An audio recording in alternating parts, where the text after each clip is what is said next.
You've been told to move on, to stay strong, to forgive, to forget.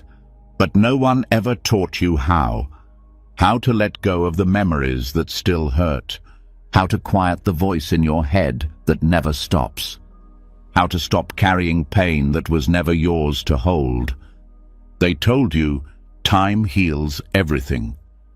But if that were true, why are the old wounds still so fresh? Why does the weight on your chest still feel heavier at night? Why do you still feel like something inside you is broken? The truth is, healing doesn't come from running away. It comes from letting go. Not by force, not by pretending, but by slowly loosening your grip until your heart no longer needs to fight. And this is where Buddhism comes in.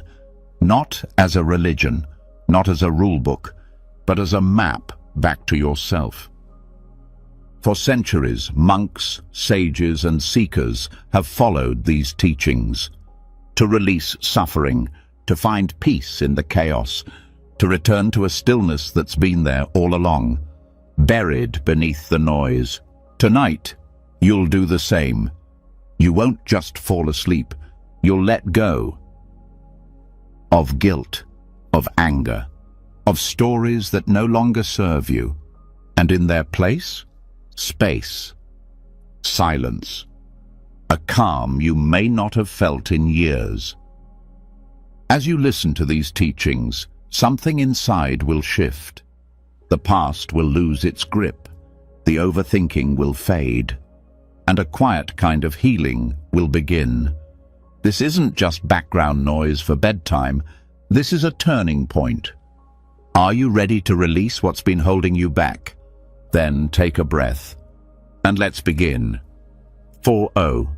You said, rewrite horizontally and remember throughout. ChatGPT said, you've been told to move on, to stay strong, to forgive, to forget. But no one ever taught you how to let go of the memories that still hurt, how to quiet the voice in your head that never stops, how to stop carrying pain that was never yours to hold. They told you time heals everything. But if that were true, why are the old wounds still so fresh? Why does the weight on your chest still feel heavier at night? Why do you still feel like something inside you is broken? The truth is, healing doesn't come from running away. It comes from letting go, not by force, not by pretending, but by slowly loosening your grip until your heart no longer needs to fight. And this is where Buddhism comes in, not as a religion, not as a rule book, but as a map back to yourself. For centuries, monks, sages, and seekers have followed these teachings to release suffering, to find peace in the chaos, to return to a stillness that's been there all along, buried beneath the noise. Tonight, you'll do the same. You won't just fall asleep, you'll let go of guilt, of anger, of stories that no longer serve you, and in their place, space, silence, a calm you may not have felt in years. As you listen to these teachings, something inside will shift. The past will lose its grip, the overthinking will fade, and a quiet kind of healing will begin. This isn't just background noise for bedtime, this is a turning point. Are you ready to release what's been holding you back? Then take a breath, and let's begin. You've been holding on for so long, not just to people or things, but to thoughts, emotions, expectations, silent fears that wrap around your chest like a tightening rope. You've tried to let go before, maybe through distraction, maybe by telling yourself you're fine. But deep down, part of you still holds, still clings, still believes that if you just fix this one thing, you'll finally feel peace. But what if the very act of holding on is the reason you feel so tense, so tired? There's a different way to live. A way where the mind learns to rest, not because everything is perfect, but because it no longer needs to grip everything so tightly. This is the art of non-grasping, and it begins in the smallest places. It begins here. To understand what it means to truly let go, you must first see how you're grasping in the first place. And it's more subtle than you think. Grasping doesn't always look like obsession. It doesn't have to be loud or desperate. Often, it's quiet, gentle, a whisper of attachment, a tiny hope that this person, this plan, this feeling will last forever. A voice that says, "Don't change, stay, be mine." That voice is the seed of suffering. Not because wanting something is bad, but because clinging to it as if it could complete you always ends in pain. Life doesn't hold still. Thoughts come and go. Emotions rise and fall. People change. So when the mind insists on holding, it suffers the loss of what was never meant to stay. At the center of non-grasping is trust, not in people, not in plans, but in the present moment itself, in the flow of reality, in the breath that rises without effort, and the space that's always beneath the noise. The mind doesn't need to chase peace, it needs to stop strangling it. But we're not taught that. From an early age, we learn to grab attention, grab success, grab love, and once we get it, we tighten our grip, hoping it won't slip away. And yet, it always does. Everything we grasp wears out, fades, shifts form. Even the body changes, no matter how hard we try to control it. That's not a tragedy. That's the nature of all things. But when we resist that nature, when we grasp, it becomes suffering. To see this clearly, watch the mind, not with judgment, but with quiet curiosity. Notice how quickly it reaches for certainty, for control, for reassurance. Even in stillness, it clings to a narrative. I'm this kind of person. This is who I need to be. This is what I must do. Those identities seem harmless, but when we can't see them for what they are, mental stories, we mistake them for reality. We defend them.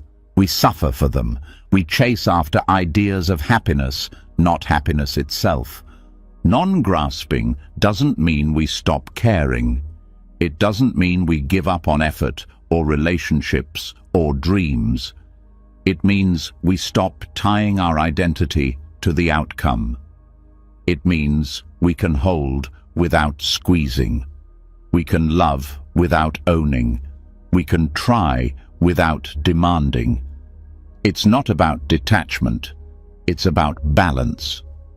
Think of the mind like an open palm. When something beautiful comes, we let it rest there. We feel it, appreciate it, but we don't close the fist. We let it go when it goes. And when something painful appears, we don't push it away. We let it be. And when it passes, we don't chase it.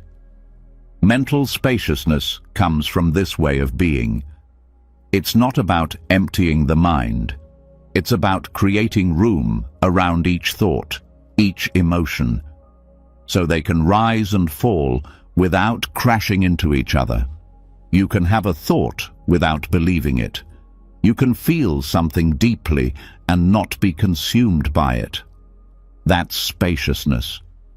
To train this quality, we return to awareness, again and again, not to control thoughts, but to see them as they are, temporary, empty of solidity. You might notice a craving arise. I need them to reply. I hope they like me. Instead of reacting, you watch. You feel the tightness, the pull, and you breathe. You don't follow it.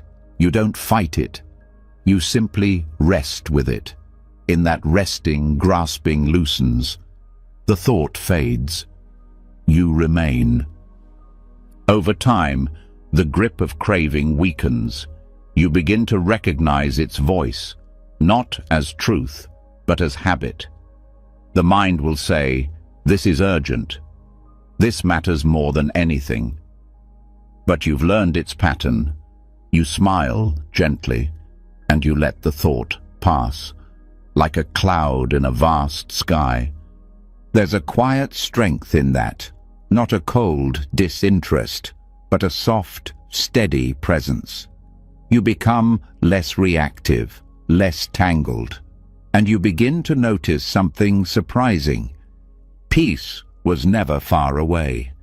It was just hidden beneath the noise of wanting. Sometimes people ask, but what about motivation? If I let go, won't I stop caring?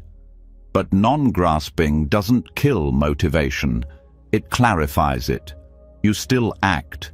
You still create. But from love, not fear. From clarity, not panic. You do what matters and let go of the rest. The results are no longer chains around your neck. They're ripples in a vast ocean. This way of living doesn't come overnight. It's not a switch you flip. It's a practice, a daily remembering, a soft return to center. You begin noticing when you tighten, when you reach, when you resist. And instead of judging it, you breathe, you soften, you create space, again and again. That space is healing. In it, pain can dissolve without being forced. Old wounds can breathe, thoughts can lose their grip. You stop trying to fix everything and start allowing what is. And in that allowing, there's freedom. You may notice that your anxiety starts to lose its edge, not because the world changed, but because your relationship to it did. You no longer need to control everything to feel okay. You learn to stay open in uncertainty, to find calm without needing the puzzle pieces to line up perfectly. Non-grasping also transforms relationships. It frees others from your expectations. You stop needing them to be different for you to be happy. You listen more, judge less, and you love more deeply, because you love from presence, not need. There's no, "I need you to complete me." There's only, "I see you, I care, and I give you space to be yourself."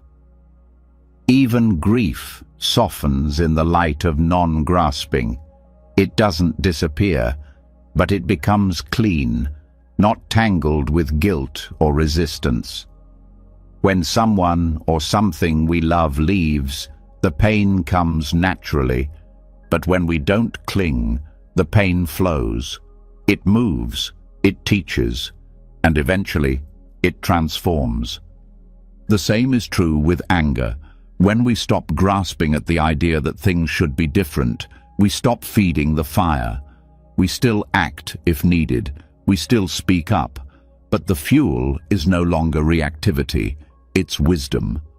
This practice touches everything, even our thoughts about ourselves. When we grasp at identity, we limit who we can be. I'm not good enough. I always fail. These stories become prisons. But when you let go of the story, you open to growth, to change, to truth. Letting go of the need to be someone special allows you to just be, fully, authentically. That's where your power is, not in proving, but in presence. And you begin to notice the small moments again, the way sunlight feels on your skin, The quiet of early morning, the softness of your breath. When you're not busy chasing or clinging, life becomes vivid, alive. You start to trust the unfolding instead of fighting it. This doesn't mean everything becomes easy. Life still brings difficulty. But your relationship to difficulty changes. You stop adding mental suffering to the natural pain. You meet challenge with presence, not panic, with openness, not defense. And in that space, you begin to grow, not as someone trying to be better, but as someone becoming more whole, more grounded, more free. Non-grasping gives the mind rest, not by escaping life, but by meeting it fully, without needing it to be anything other than what it is. And in that meeting, healing happens, not from effort, but from release. So tonight, let the practice begin gently. You don't need to let go of everything all at once. Just notice. Notice where the mind grips. Notice where the breath feels tight. And soften. That's enough. Let yourself rest in the knowing that you don't need to hold so hard. You don't need to chase or fix or become someone else to be at peace. You only need to return to this breath, this moment, this space. And slowly, the grasping mind will begin to trust something deeper, something steadier, something that's been here all along, waiting patiently for you to come home. So you begin to soften, the grip loosens, the breath deepens. You no longer feel like you need to control every passing moment. For the first time in a long time, the mind is not chasing, it's watching. And in that watching, something else starts to reveal itself, an old pattern hidden beneath the grasping. Not the need to hold, but the need to fix. The constant whisper that says, "You're not there yet. You need to do more. You should be better than this by now." This voice doesn't shout. It quietly follows you. It sneaks into your meditation. It hides behind your goals. It even dresses itself in healing words like growth, transformation, becoming your best self. But what if that urge to always fix yourself is just another form of suffering? We don't talk about this enough. The burnout of becoming, the exhaustion of constantly needing to improve. It sounds noble, even responsible.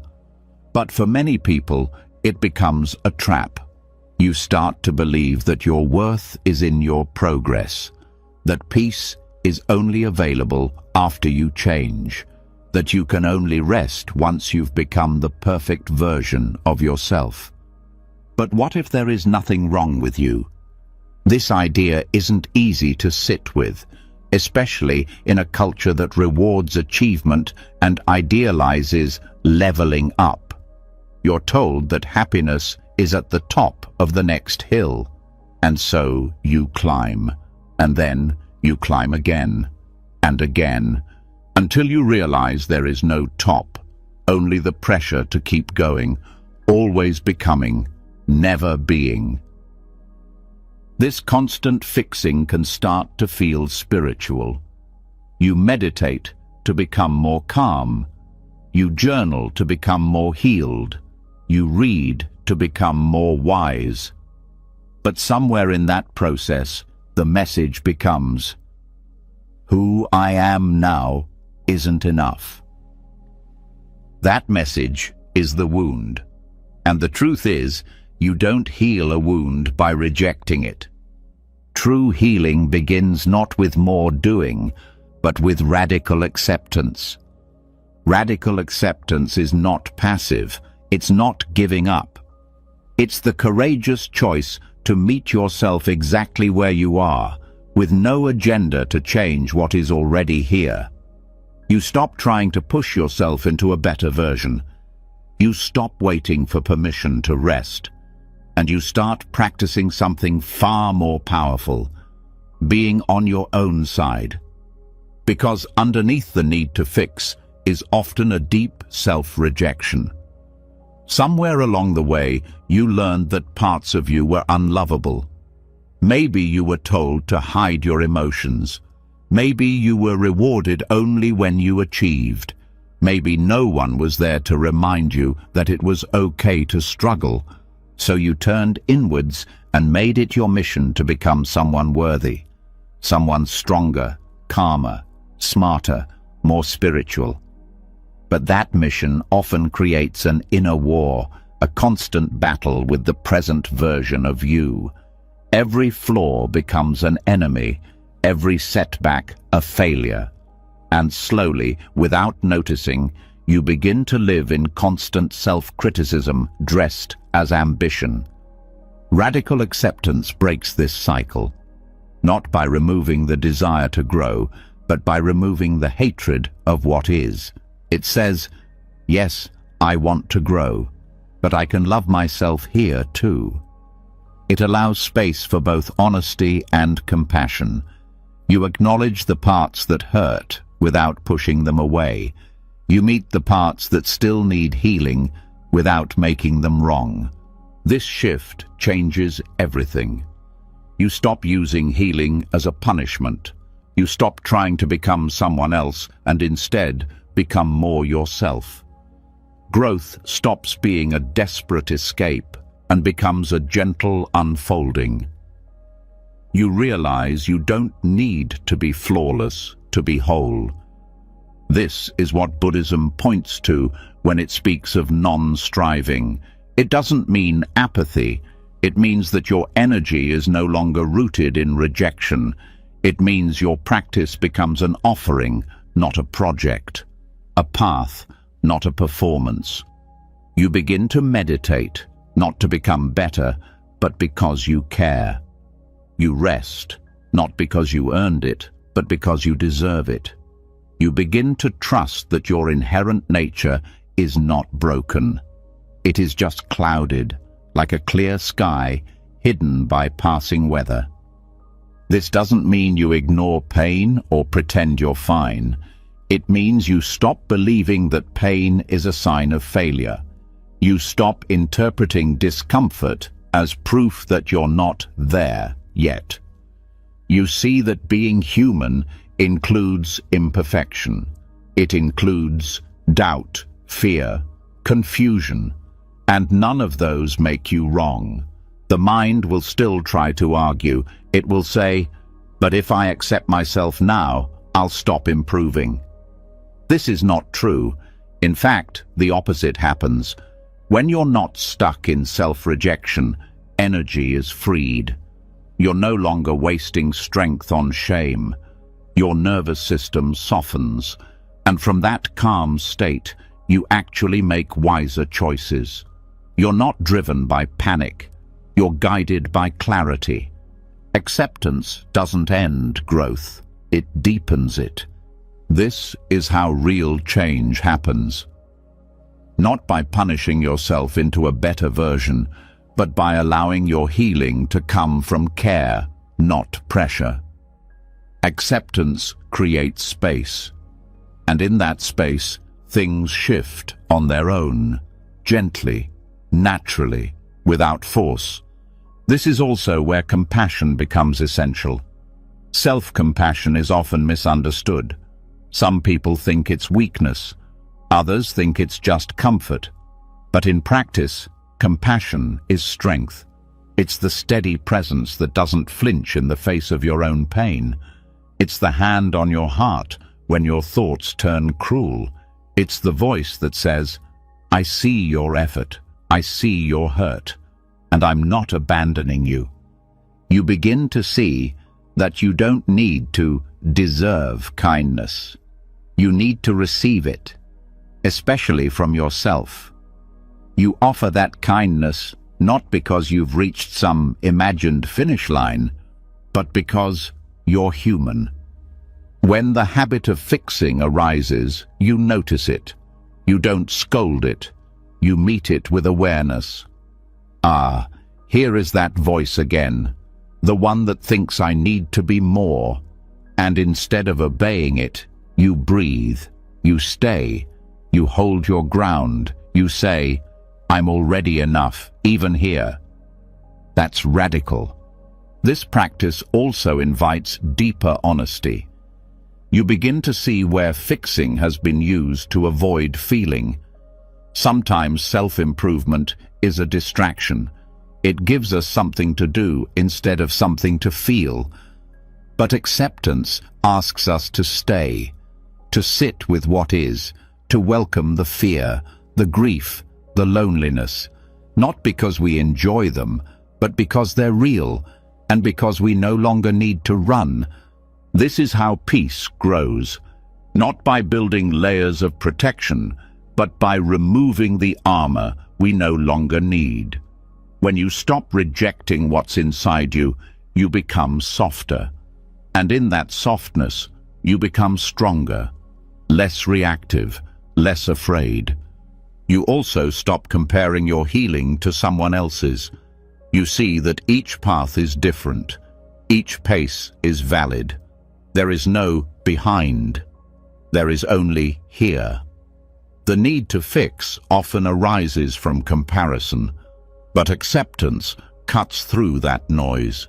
It reminds you that your journey doesn't need to look like anyone else's. You are not late. You are not missing out. You are unfolding as you are meant to. And as that unfolds, you start to feel safer in your own presence. You begin to spend less energy performing for others or proving your worth. You stop building identities around healing. You stop clinging to the role of the wounded one or the one who overcame. You just are, and that is enough. There is nothing wrong with wanting to grow, wanting to heal, wanting to feel better. But when those desires come from fear, they trap us. When they come from acceptance, they free us. Letting go of the self-fixer doesn't mean you stop evolving.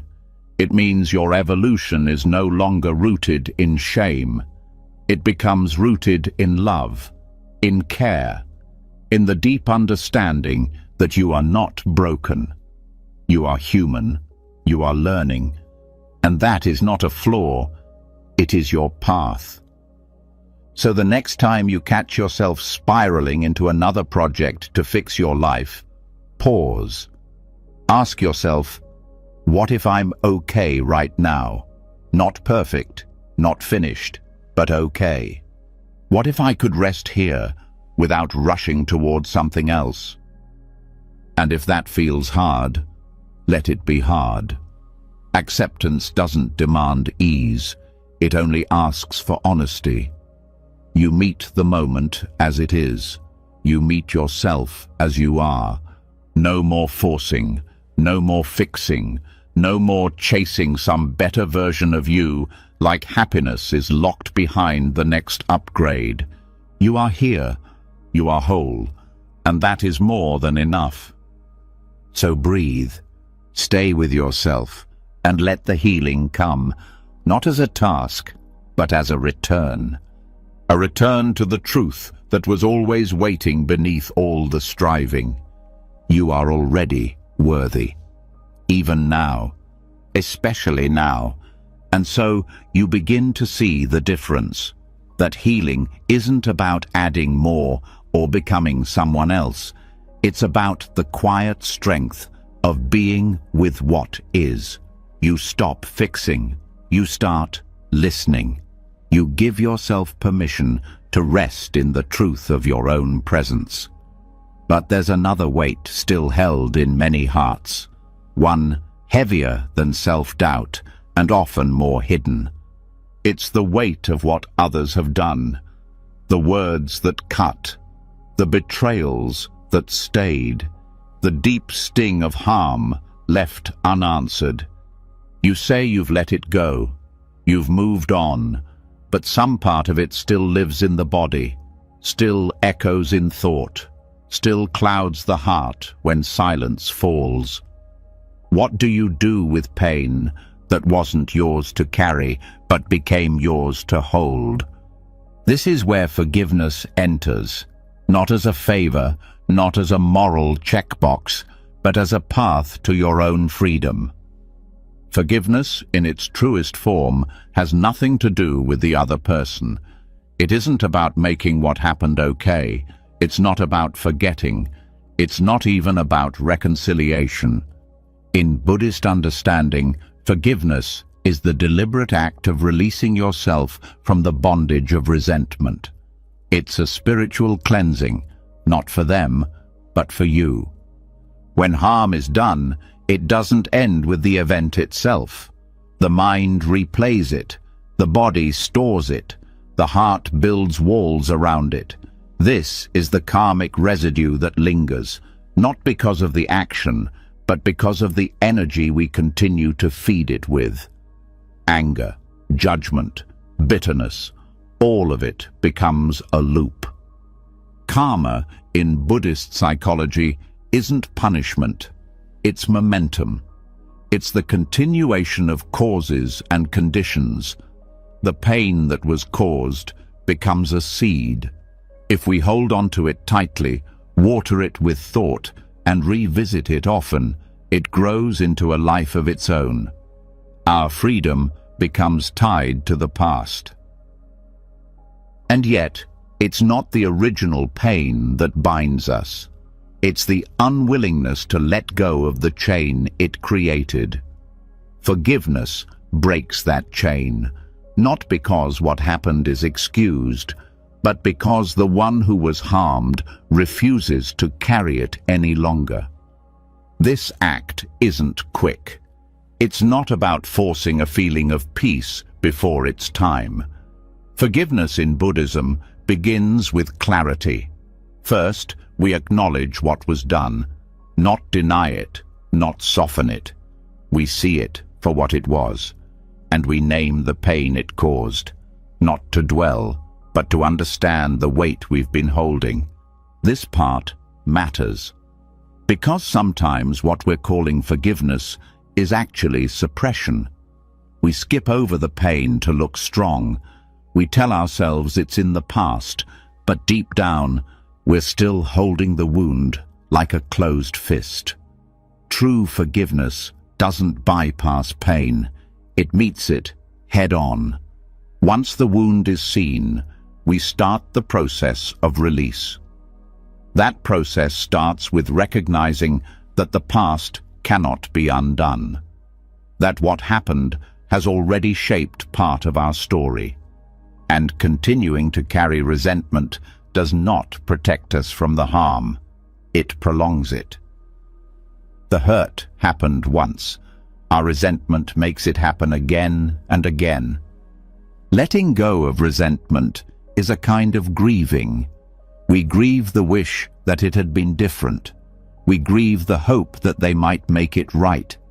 And in that grieving, a deeper understanding arises. They may never say sorry. They may never understand the damage they caused. And even if they do, it won't erase what's already been felt. So, we choose not to forget, but to free ourselves. We stop waiting for the apology that may never come. We stop defining ourselves by what was done. And instead, we start writing a different ending to the story. One where we are not bound to the actions of others.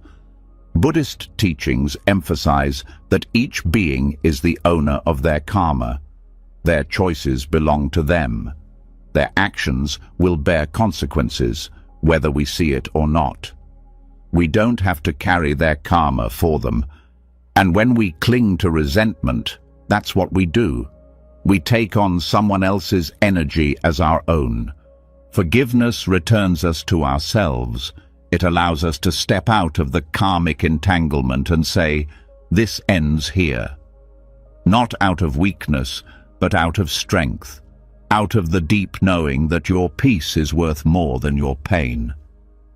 There's also something else forgiveness makes possible. Understanding. Not of the act, but of the suffering behind it. Buddhism teaches that all harmful action arises from ignorance, confusion, and inner turmoil. People cause harm when they are disconnected from their own truth, from their own heart. This doesn't justify what they did, but it makes space for a broader view. When we see that even those who hurt us are suffering, something softens, not because they deserve compassion, but because we deserve peace, and holding on to hate burns us from the inside. You begin to see that everyone is acting from their own pain, their own conditioning, their own karmic patterns. Some people have never been taught how to love, others don't know how to regulate their own fear. That doesn't excuse abuse, but it allows you to step back from the cycle and say, I will not pass this pain forward. Forgiveness in this way becomes generational healing. You stop carrying the energy of vengeance.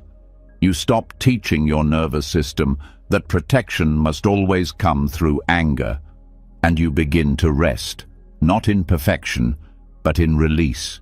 Release takes time. Some wounds are deep, and sometimes we have to forgive the same person 100 times, not because they keep hurting us, but because the memory returns. And every time it does, we get another chance to practice, another chance to say, yes, this hurt, but it does not define me. And this includes forgiving yourself. One of the most difficult forms of forgiveness.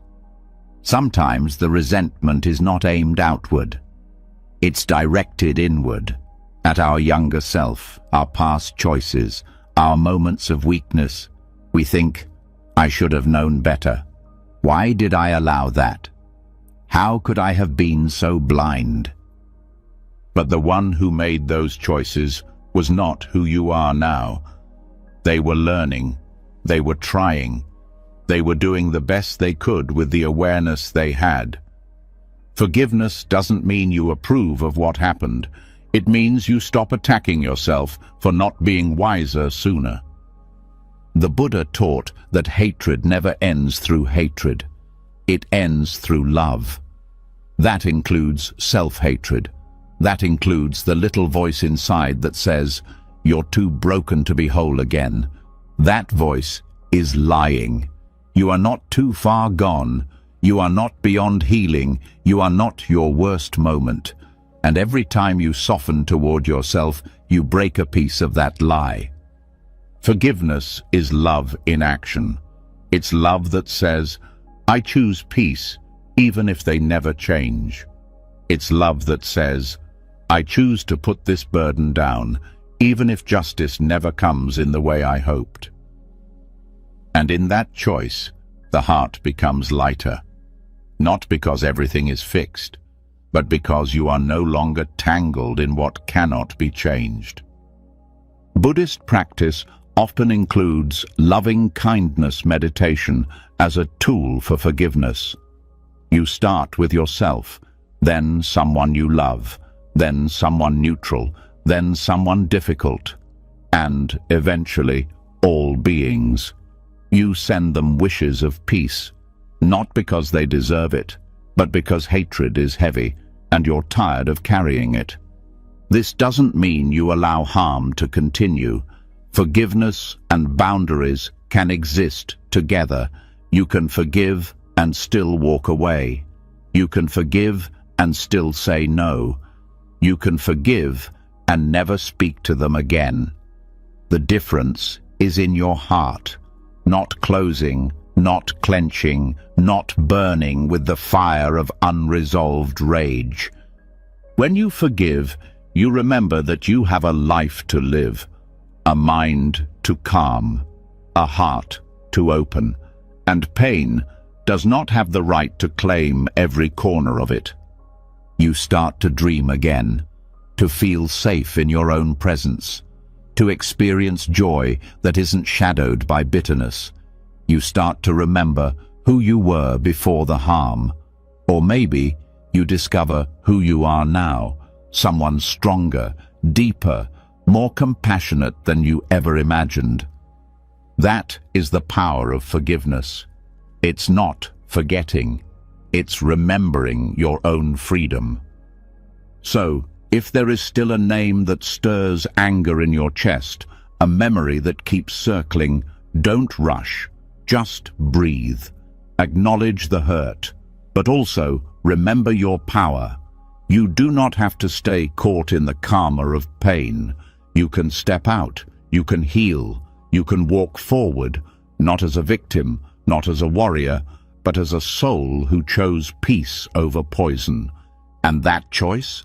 That is where real strength lives. You've seen now how forgiveness is not a reward for others. It's a doorway out of your own suffering. You've felt what it's like to unclench the heart, to let go of what no longer belongs to you. And yet, for many, something still lingers beneath the letting go. A dull ache, a silent echo that returns in quiet moments.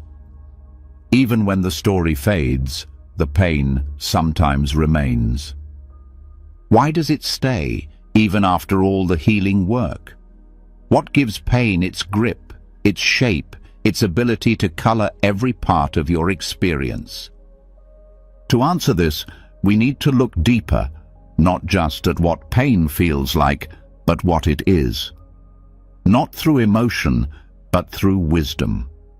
This is where the teachings of Madhyamaka, Buddhist philosophy's middle way, offer a powerful shift, not a technique, but a way of seeing.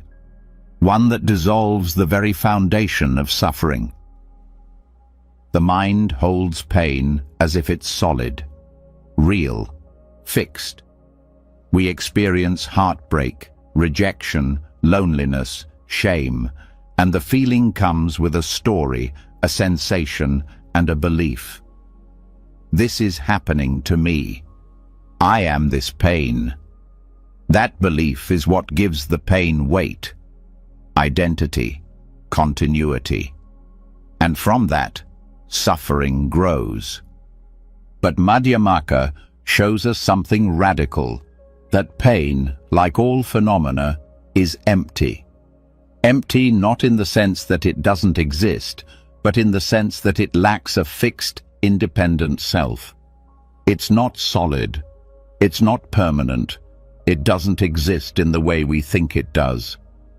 At first, this sounds strange.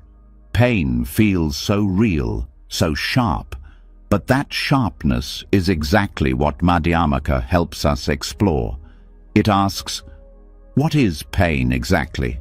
Is it the sensation in your chest, the thoughts in your head, the story you tell about what happened, the reaction in your body, the belief that it will never go away? When you look closely, pain is not one thing. It's a collection of changing parts. Thoughts arise, pass, sensations shift, move, memories come and go. There's no single core to grasp. And yet, we suffer as if there is. When the mind identifies with pain, it turns into a self. It becomes my pain. It gets woven into the identity. I am broken. I am wounded. I am not enough. These are not just thoughts. They become lenses. And those lenses filter every moment. But if you remove the label, if you take a closer look, what do you really find? Only movement, only energy, only change. What looked like a solid wall is actually mist. This insight doesn't deny the experience of pain. It doesn't ask you to pretend it's not real. It simply reveals that pain doesn't have the solidity the mind gives it. And that recognition is liberating. Because when you stop clinging to pain as yours, it loosens its hold. The ego wants to make everything personal. This happened to me. This is my wound. But pain is not personal. It's part of the human condition. It arises under certain causes and conditions. When those conditions shift, the pain shifts. It's not a punishment, not a reflection of your worth, not a fixed identity. When you truly see that, you begin to breathe again. Madhyamaka teachings point out that all things arise dependently. Nothing exists on its own, not even emotional suffering. That means pain can't sustain itself without your participation. It needs attention. It needs belief. It needs identification. When you withdraw those, pain loses its fuel. This isn't done through suppression. It's done through deep inquiry. You ask, not with judgment, but with curiosity. Where is this pain located? What gives it meaning? If I stop thinking about it, does it stay the same? If I view it without my story, does it still feel personal? These questions don't give quick answers, but they open space. And in that space, something shifts. Most people think healing means removing pain. But from this view, healing is understanding pain, seeing its empty nature, not empty like a void, but empty like a wave, real in experience, but lacking fixed form. The wave arises, peaks, and dissolves. It was never a thing. It was always a process. When you stop trying to hold on to pain or push it away, you meet it in real time. You watch it rise. You see it pass. You begin to trust that it doesn't define you. That insight is not just intellectual, it's felt. You start to experience yourself less as the one having pain and more as the awareness noticing pain. This shift is subtle but powerful. You stop being consumed by what arises. The emotion can still come, but you don't drown in it. You don't wrap your identity around it. You let it move through. This also applies to emotional wounds from the past. So often, we think of past pain as part of who we are. Childhood trauma, heartbreak, loss. They become chapters in the story of me. But from this view, the past is not fixed. The memory is real, but its emotional charge changes when you stop clinging to it as proof of your identity. You are not the same person who was hurt. The self is not a permanent thing. It is a flow of causes and conditions. What you feel now is a response, not a definition. And when you stop anchoring in the wound, you can meet the world freshly without dragging old pain into every new moment. This isn't detachment, it's clarity. You don't stop caring. You don't deny your history. You simply stop confusing it with who you are. Pain happened. You felt it. But it is not your essence. It doesn't need to become your name. This is also why comparison creates so much suffering. You measure your wounds against others. You decide that your pain is heavier or less valid. But all pain, no matter its shape, shares the same nature. It is dependently arisen. It is impermanent. It is empty of a solid core. Seeing that brings compassion, not just for yourself, but for others. Their pain is not less real. It's also not ultimate. This understanding doesn't make you cold. It softens the ego. It makes room for tenderness without being overwhelmed. You can hold space for pain, yours or someone else's, without becoming it. One of the traps in emotional healing is the idea that deeper pain equals deeper truth. That if you feel something intensely, it must be meaningful. But intensity is not proof, it's just energy. Pain can feel overwhelming and still be based on a distorted view. Just because a thought causes emotion doesn't mean the thought is true. And just because a feeling lingers doesn't mean it holds meaning. Madhyamaka invites you to question not just thoughts, but the very framework that gives rise to suffering. It doesn't say change your thoughts. It says, see that all thoughts, all feelings, all stories are empty of fixed identity. When you see this, you stop getting trapped, and you start to live more freely. That freedom is not a denial of reality. It is a deeper intimacy with it. You start to notice the moment before the story, the space between emotion and reaction. That space is where healing lives. In that space, you don't need to fight the pain or fix the pain. You simply let it come, and you let it go. Because you no longer believe that pain is the whole truth. You know it is a visitor, and like all visitors, it will leave. This changes how you respond to the body too. Physical pain often triggers emotional resistance. You feel it and immediately grasp. Why is this happening? Will it ever end? What does it mean? But pain is just sensation. When stripped of story, it changes. It may still hurt, but it doesn't scare you. It doesn't define you. It becomes part of the landscape, not the whole terrain. This also helps with the fear of future suffering. The mind projects ahead. It anticipates loss, failure, heartbreak, and it suffers early, trying to control what hasn't yet happened. But what you're afraid of is not the event. It's the story, and the story is empty. Without belief, it collapses. You begin to understand that peace isn't found in the absence of pain. It's found in the absence of grasping at pain as real, permanent, or personal. You stop waiting for perfect conditions.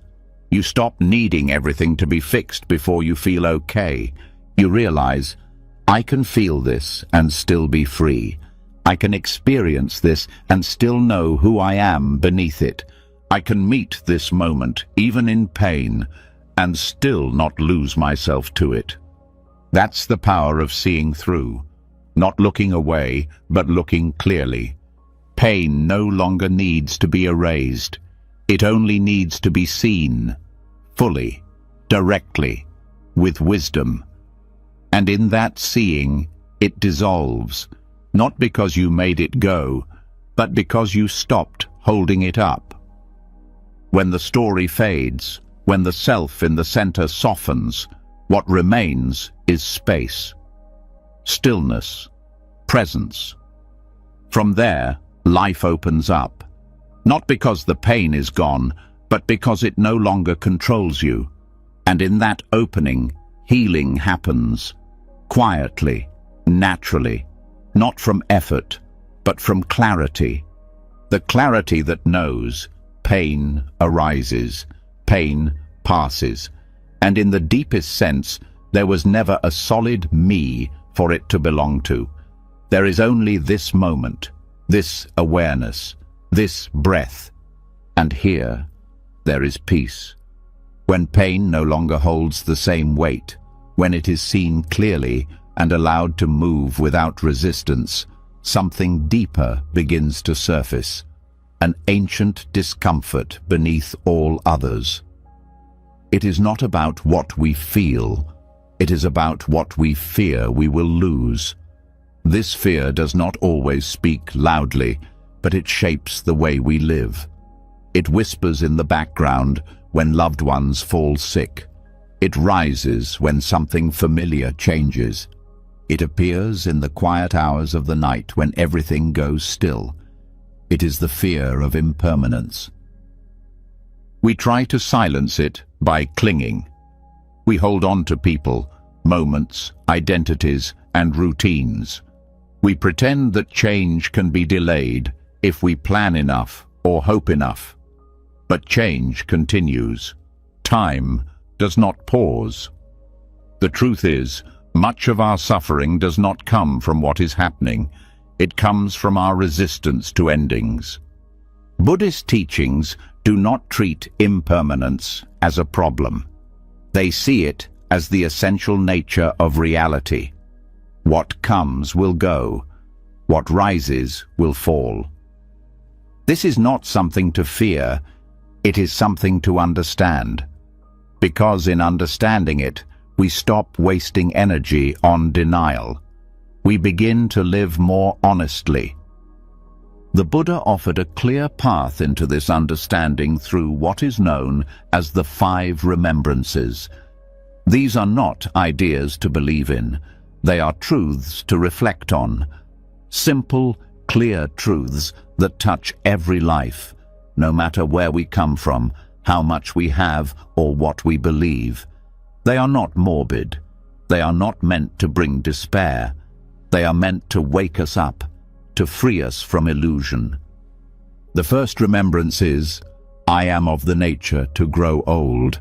I cannot avoid aging. This statement does not say aging is a failure. It does not say aging is wrong. It says only that aging is natural. We are taught to fight age, to cover it, to fear it. But aging is not something that happens to us. It is something that happens with us. Every day, the body shifts, skin changes, energy moves differently. But instead of seeing this as decline, we can see it as the movement of life. When we remember that aging is certain, we stop taking time for granted. We begin to soften toward the body instead of demanding it always stay young. We start to care for it with kindness instead of punishment. We stop expecting permanence from something that was never built to last forever. The second remembrance is, I am of the nature to become ill. I cannot avoid illness. Health is often mistaken for control. We think if we eat right, move enough, think positively, we can outrun all sickness. And while care is important, it does not cancel out nature. Illness may come, sometimes unexpectedly, sometimes slowly. But it is not a punishment. It is a condition of being alive in a human body. This doesn't mean we give up on health. It means we hold it with humility. We stop blaming ourselves or others when the body struggles. We let go of the belief that we are failing when we are simply meeting life's conditions. And when illness comes, we meet it not with panic, but with presence. We ask not only how to cure it, but how to care through it, how to learn from it, how to remain whole even when the body is not. The third remembrance is, I am of the nature to die. I cannot avoid death. This is the most confronting truth. Not because we don't know it, but because we try so hard to forget it. Yet death is not far away. It is not something that waits only at the end. It is present in every day, in every ending, every change, every breath that passes. To reflect on death is not to live in fear, but to live with clarity. Avoiding death does not protect us from it. It only makes us live in anxiety. When we face it directly, something strange happens. We become freer. We stop postponing life. We stop waiting for the perfect moment. We speak the truth more often. We forgive more quickly. We release what no longer matters, because we see what always has. Our time here is brief. This doesn't mean we rush through life. It means we meet each moment fully. We stop assuming we have time. We don't know how long we or those we love will be here. That truth can hurt, but it also invites deep gratitude. We see each interaction as precious. We stop wasting connection on petty arguments. We begin to cherish what is, not what could have been. The fourth remembrance is, all that is dear to me and everyone I love are of the nature to change. There is no way to escape being separated from them. This truth breaks through the most painful illusion, that if we love enough, we can keep people forever. But no one stays unchanged. No relationship remains fixed. And eventually, there is separation, through distance, through time, through death. This is not cruel. It is the nature of things. But when we forget this, we grasp. We become controlling. We cling to roles and relationships as if they could be preserved exactly as they are. We suffer when people grow or leave or die, not just because of the loss, but because we thought they would always stay. When we remember the truth of change, we start to love more openly. We stop trying to hold people in place. We let them change. We let ourselves change. And we value the time we do have, not as something guaranteed, but as something rare. We stop waiting to say what matters. We begin to live in a way that is honest, real, and awake. The fifth remembrance is, my actions are my only true belongings. I cannot escape the consequences of my actions. They are the ground upon which I stand. This is not a warning, it is a reminder of empowerment. Everything else can be lost. Health, youth, relationships, possessions. But how we show up, how we speak, how we treat others, this leaves a trace. Our actions shape our path, not because of judgment, but because of causality. This remembrance grounds us in responsibility. It asks us to consider the energy we leave behind, not just in words, but in how we make people feel, in how we respond when things are difficult, in what kind of presence we bring into the world.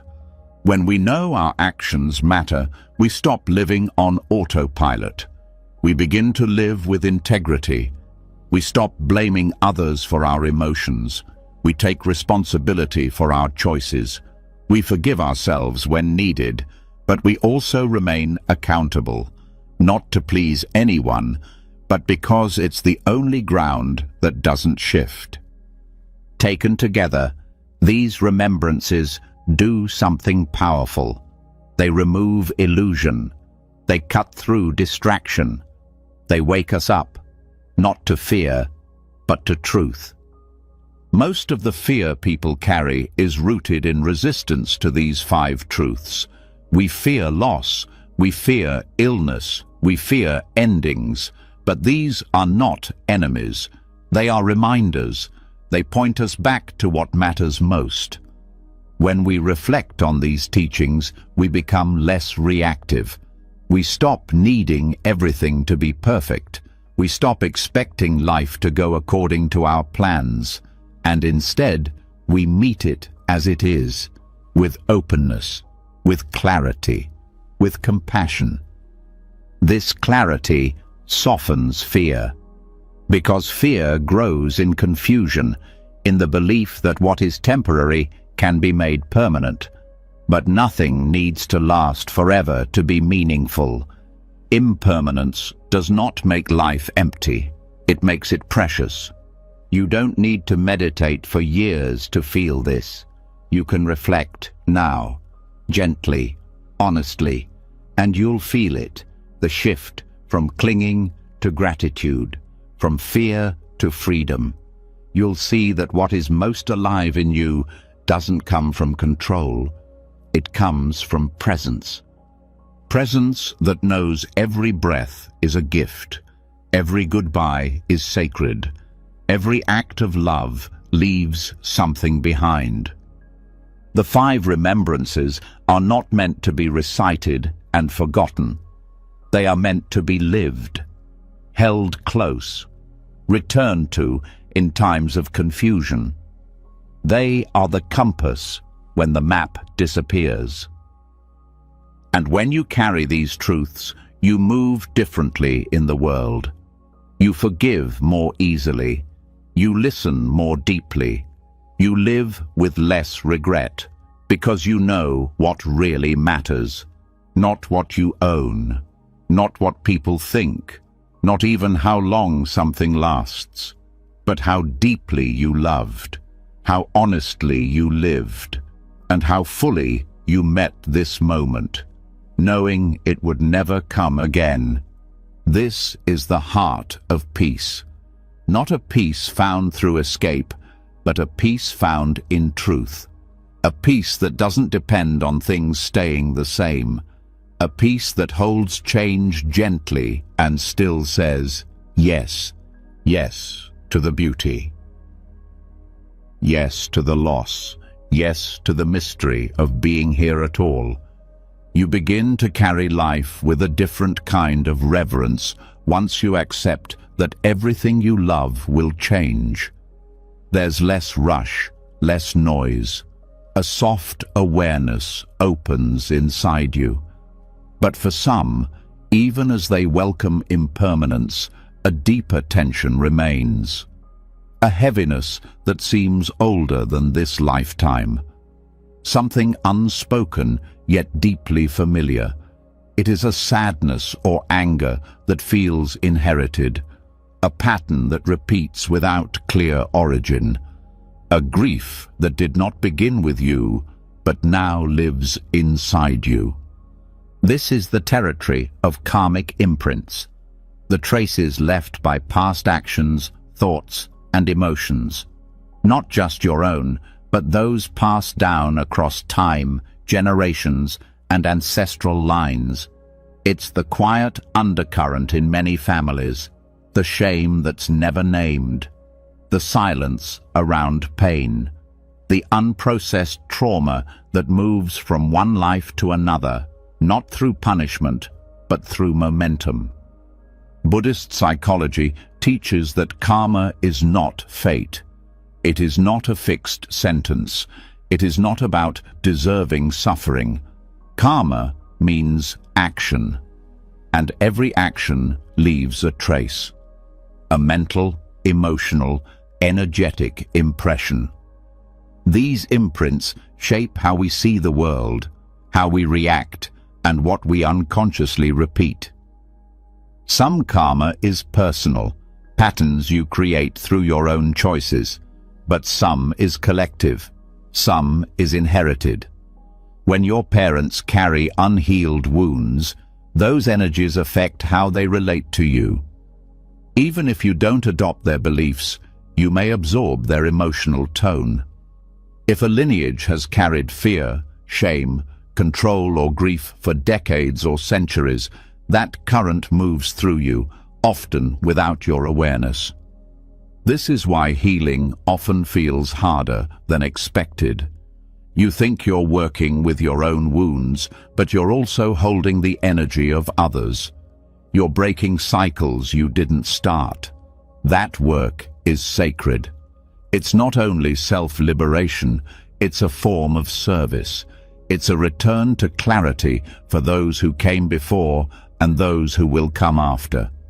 To begin this work, awareness must come first. You learn to watch not just what triggers you, but how it feels in the body. You ask whether the intensity of your emotion belongs entirely to you.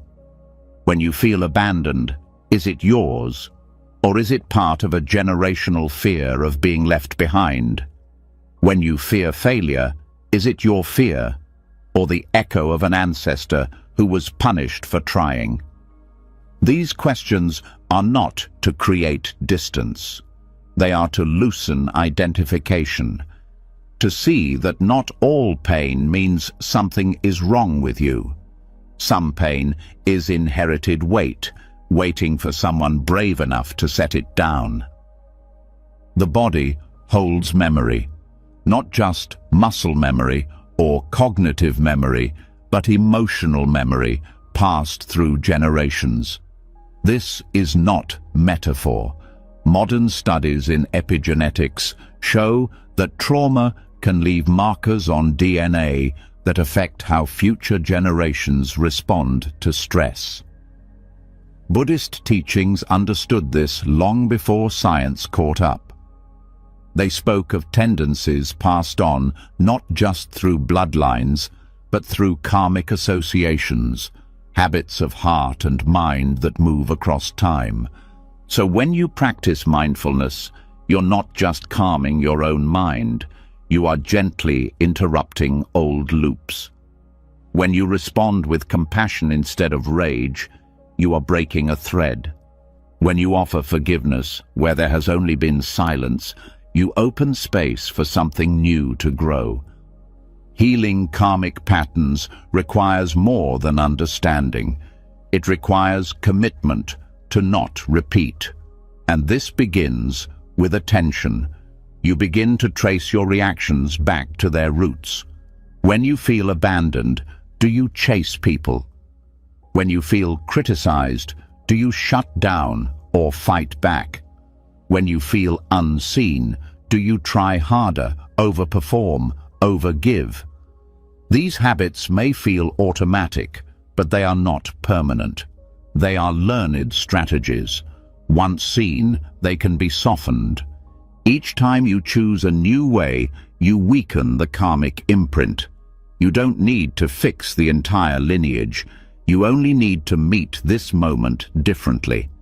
That choice, repeated over time, is what frees you. This work can also awaken grief, because as you become more aware, you start to see how much your family suffered. You begin to feel compassion for their silence, their harshness, their fear. You see that they were repeating what they had learned. Their actions were not excused, but they are understood. This understanding helps dissolve resentment, not because you pretend everything was fine, but because you stop needing them to be different in order to heal. In this way, healing generational karma does not require confrontation. It requires clarity. You stop waiting for someone else to change. You begin to stand in your own truth, your own energy, your own path. Sometimes you'll feel guilt for breaking family rules. You might be the first to set boundaries, the first to speak openly, the first to seek help. That courage may bring resistance, but it is also the doorway to change. You are not betraying your family by choosing a different path. You are honoring them by not passing on what caused harm. Ritual can also support this process. In Buddhism, there are practices that help cleanse karmic energy: chanting, offering, acts of merit dedicated to those who have passed. These are not symbolic gestures. They are ways of shifting the field of consciousness. You don't need complex ceremonies. Even a silent prayer, a candle lit with intention, a letter never sent. These acts help release what words alone cannot.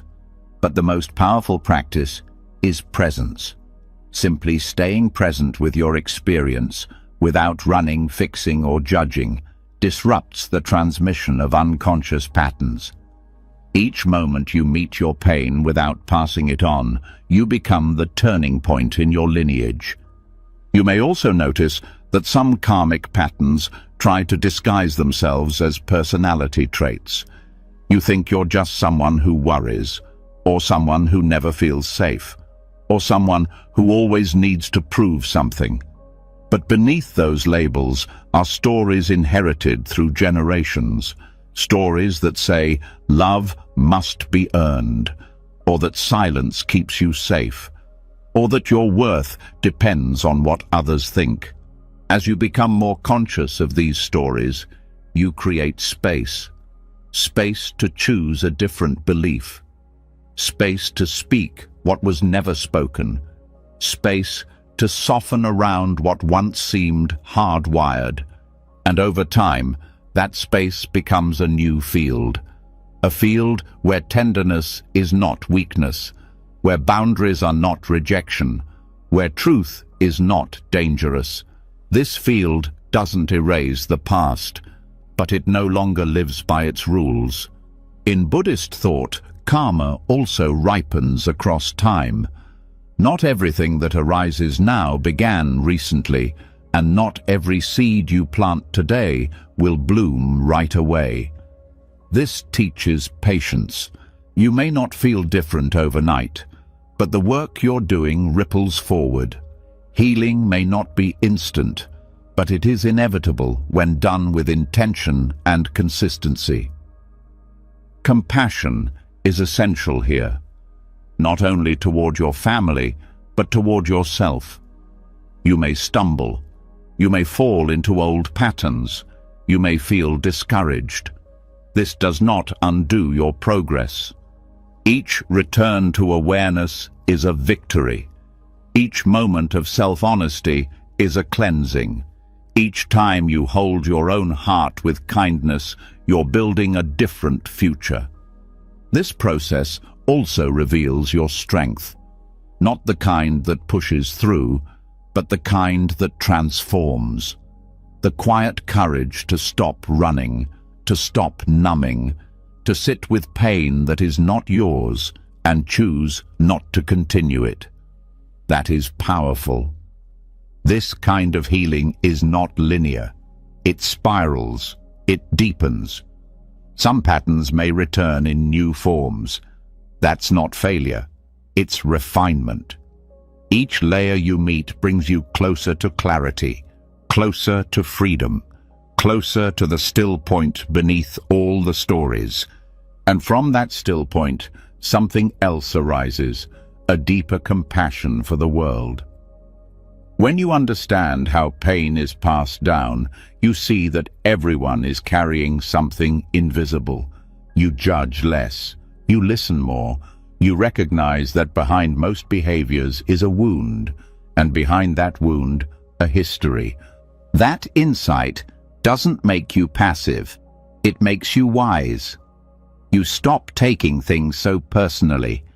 You understand that healing is not just for the self. It's for the field we all share. Every kind act, every conscious breath, every honest word shifts the field. It matters.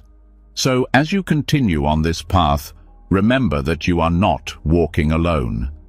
You walk with those who came before. You walk for those who come after.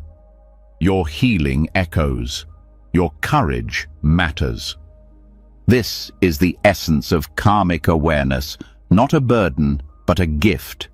A chance to meet what has been carried too long and finally, gently, set it down. Not in anger, not in shame, but in truth, in clarity, in compassion. And from there, the future changes, not through force, not through erasing the past, but through presence, through awareness, through love. You've begun to sense it now, that freedom doesn't always come from doing more, becoming someone else, or even understanding everything perfectly. Sometimes it comes from not continuing what never belonged to you. Sometimes it comes from stepping out of old stories and letting the heart rest where it is. But even with that awareness, something still pulls at the edges. A quiet, constant pressure. A background noise that says you're running out of time. It shows up as urgency, as guilt, as regret. It's in the voice that tells you you should be further along, that you missed your chance, that you're too late to begin. It lives in thoughts like, I wasted too many years, I should have known better, or I don't have enough time to get it right. This is the wound of not enough progress, not enough success, not enough years ahead. And beneath it all, not enough presence. This wound isn't personal. It's woven into modern life. People are praised for being busy, for rushing, for constantly moving. Productivity is worshipped. Slowness is treated like failure. Rest is misunderstood as laziness, and in all this pressure to hurry, we forget how to be where we are. We forget that time is not a threat, it's a field we live in. Mindfulness reveals this truth. It shows us that the experience of time is not fixed. It stretches and contracts depending on our attention. 1 hour of joy can feel like a moment. 1 minute of suffering can feel like forever. Time, as we know it, is not just the ticking of a clock. It's the way we relate to change. The Buddhist path doesn't deny time. It works with it skillfully. It points us to presence, not as a vague idea, but as a direct experience of reality. When we are truly present, the future and past are no longer heavy. They exist, but they don't dominate. Regret and anticipation soften. What's left is clarity, breath, awareness, enoughness. The belief that we're behind in life is one of the most painful mental patterns. It creates anxiety that has no clear source. You could be safe, loved, even at peace, and still feel like you're losing a race you don't remember entering. This mental tension comes from measuring yourself against invisible deadlines. Society teaches that you must reach milestones by certain ages, but when you investigate these beliefs, you find they are arbitrary. No age guarantees wisdom. No deadline defines your worth. Letting go of time doesn't mean giving up on plans. It means releasing the belief that your value is measured by how quickly you get somewhere. It means you stop tying your self-worth to what you achieve in a year or a decade. You start asking better questions, not "Am I on schedule?" but "Am I present for this moment?" This shift also dissolves regret. Regret is not just sadness about the past. It's the belief that things could have been different if only you had known more. But the truth is, you were always doing what you could with the awareness you had. The past cannot be changed, but your relationship to it can be healed. Mindfulness brings you back to now. It shows you that every breath is a doorway. Every moment is a chance to begin again. Even if you've wasted time, even if you've hurt others, even if you've delayed healing, you can return now. Life is not asking for your perfection, it's asking for your attention. The wound of not enough also shows up in the future. The mind races to what's next. It fears losing time. It chases achievement to make up for past delays. But the future is just another thought. It hasn't arrived. And when you live too much in anticipation, you miss what is already here. There is no peace in the future. There is only the idea of peace. The real thing lives in this breath, this step, this word. You begin to understand that the present moment is not a means to an end. It is the end. Not because goals don't matter, but because life only happens here. This insight can be uncomfortable. It strips away the comfort of someday. It asks you to stop postponing presence, to stop waiting for everything to be figured out. But what it offers in return is stability, not the kind built from control, but the kind born from truth. You begin to live more slowly, more deliberately. You listen fully. You speak with care. You taste your food. You notice your breath. And in that noticing, you remember that time is not against you. It's unfolding with you. This doesn't mean you won't make mistakes, but you'll stop defining yourself by them. You'll stop telling stories that say you're too late, too old, too behind.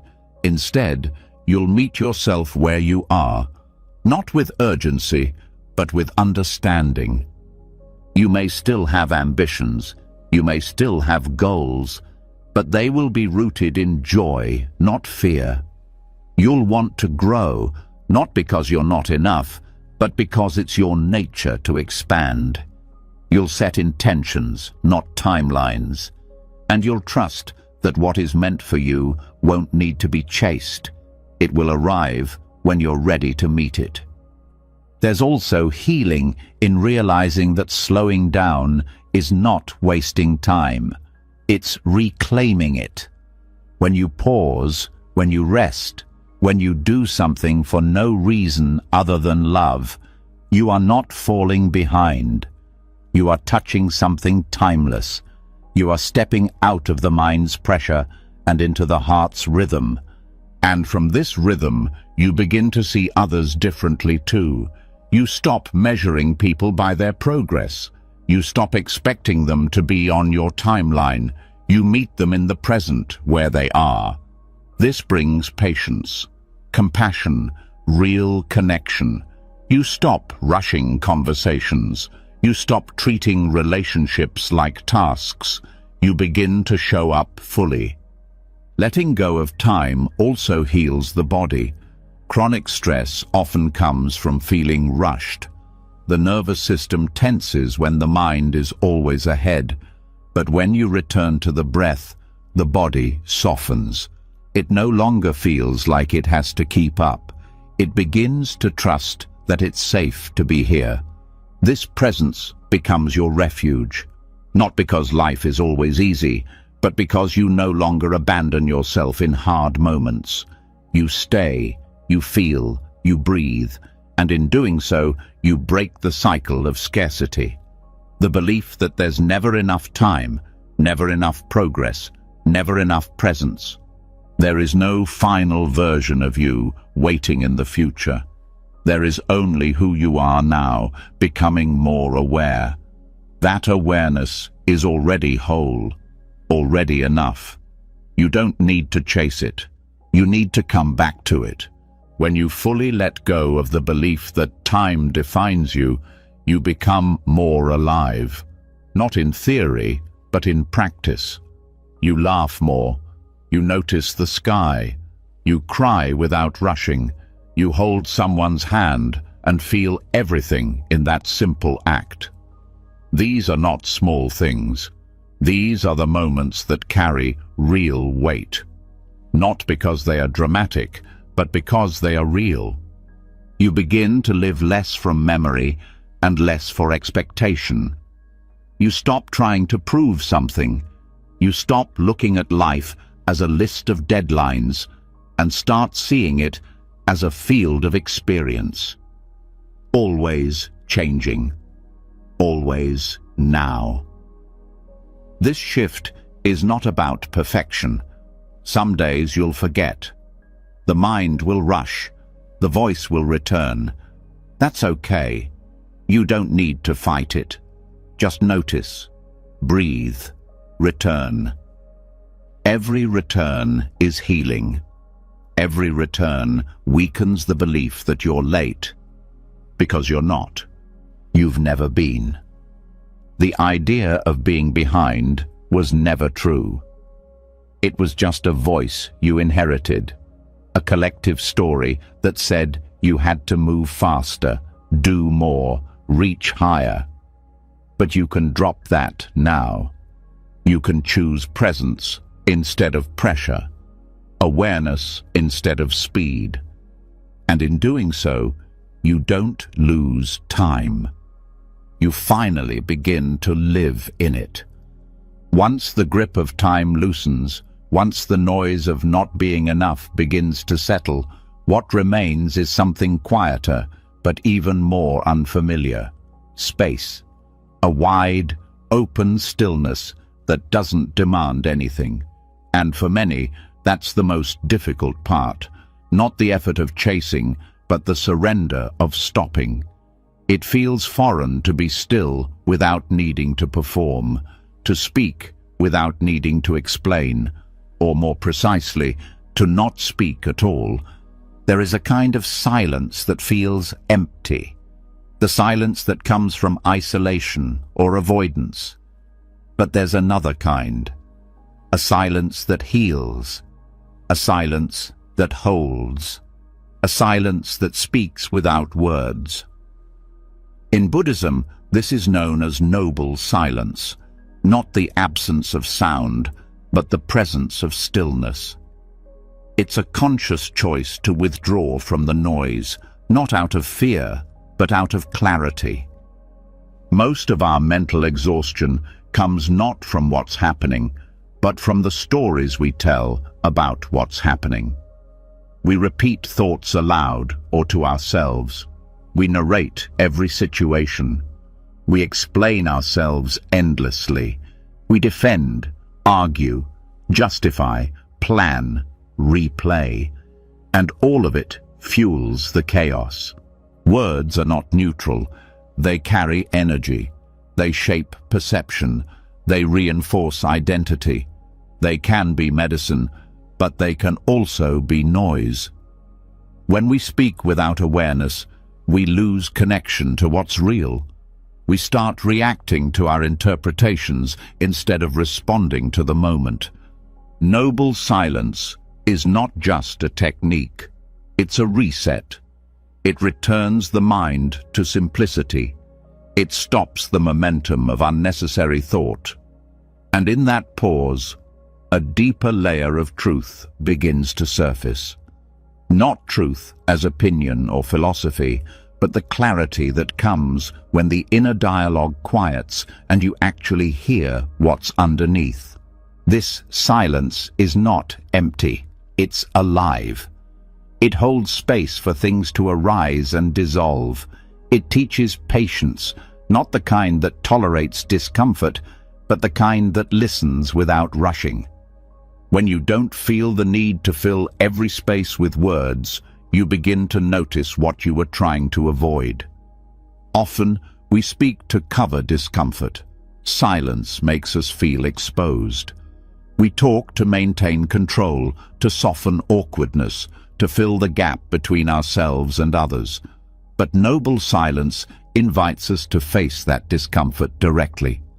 And in doing so, we begin to find peace not in solving things, but in allowing them to be. Mental clarity grows when you speak less. Not because talking is wrong, but because restraint reveals what's essential. When you stop trying to comment on every thought or share every reaction, the mind begins to settle. Thoughts lose their grip. The narrative slows down. You stop believing every passing idea needs to become a conversation. This doesn't mean suppressing your voice. Noble silence is not repression.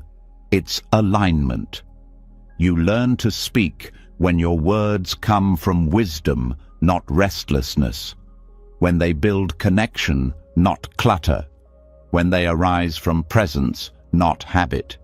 In daily life, this can look like pausing before you respond, waiting before offering advice, letting a conversation breathe. It means noticing your intention before speaking. Are you adding clarity or just adding noise? Are you seeking connection or trying to avoid discomfort? Silence also helps dissolve the ego's grip.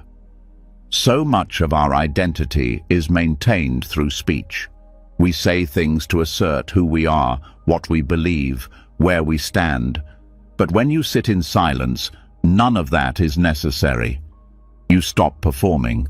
You stop polishing your image. And in that space, something softer emerges. You begin to experience yourself without needing to define yourself. You stop needing to prove your intelligence, your goodness, your strength. You stop reacting to defend a self-image. And that simplicity is freedom. Noble silence is especially healing during conflict. When emotions are high, words often make things worse. We speak from heat, not clarity. Silence creates a pause. It protects space. It gives the nervous system time to settle. It gives both sides room to see what's actually being felt, beyond the argument, beyond the roles, beyond the triggers. When practiced regularly, silence becomes a refuge. Not a place to hide, but a space to come home. You stop looking outside for peace and begin to trust your own stillness. You start to realize that wisdom often speaks in the quiet. Insight arises not when you're pushing for answers, but when you're soft enough to receive them. Many great teachers spoke very little, not because they had nothing to say, but because they understood the value of words. They knew that silence often teaches more than instruction. It points to what words cannot reach. This can be practiced in many ways. A few hours of intentional silence each day. A full day of not speaking, even just once a week.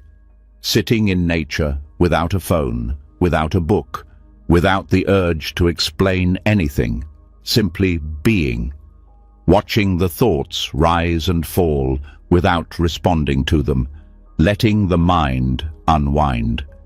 This kind of silence is not always comfortable at first. You might feel restless. The mind may try to fill the space with plans, memories, self-judgment.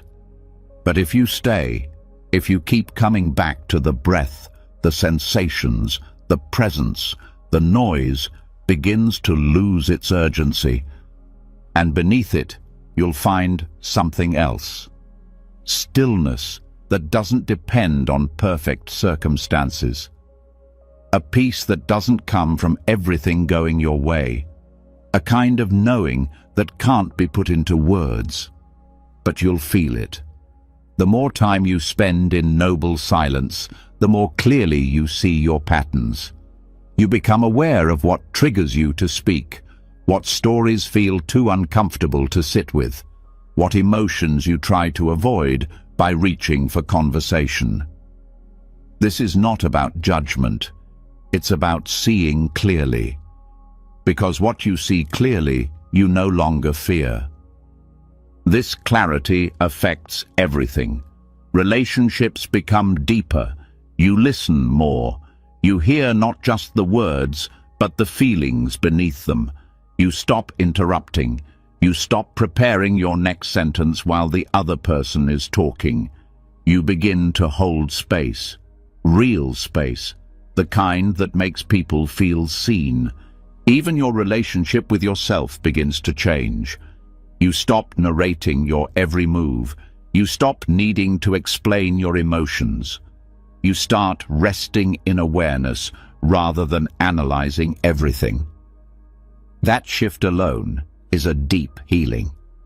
Because so much suffering comes not from what we experience, but from how much we try to manage it with thought. Letting yourself be silent means letting go of control. And in that release, you come closer to peace than any clever sentence could ever bring.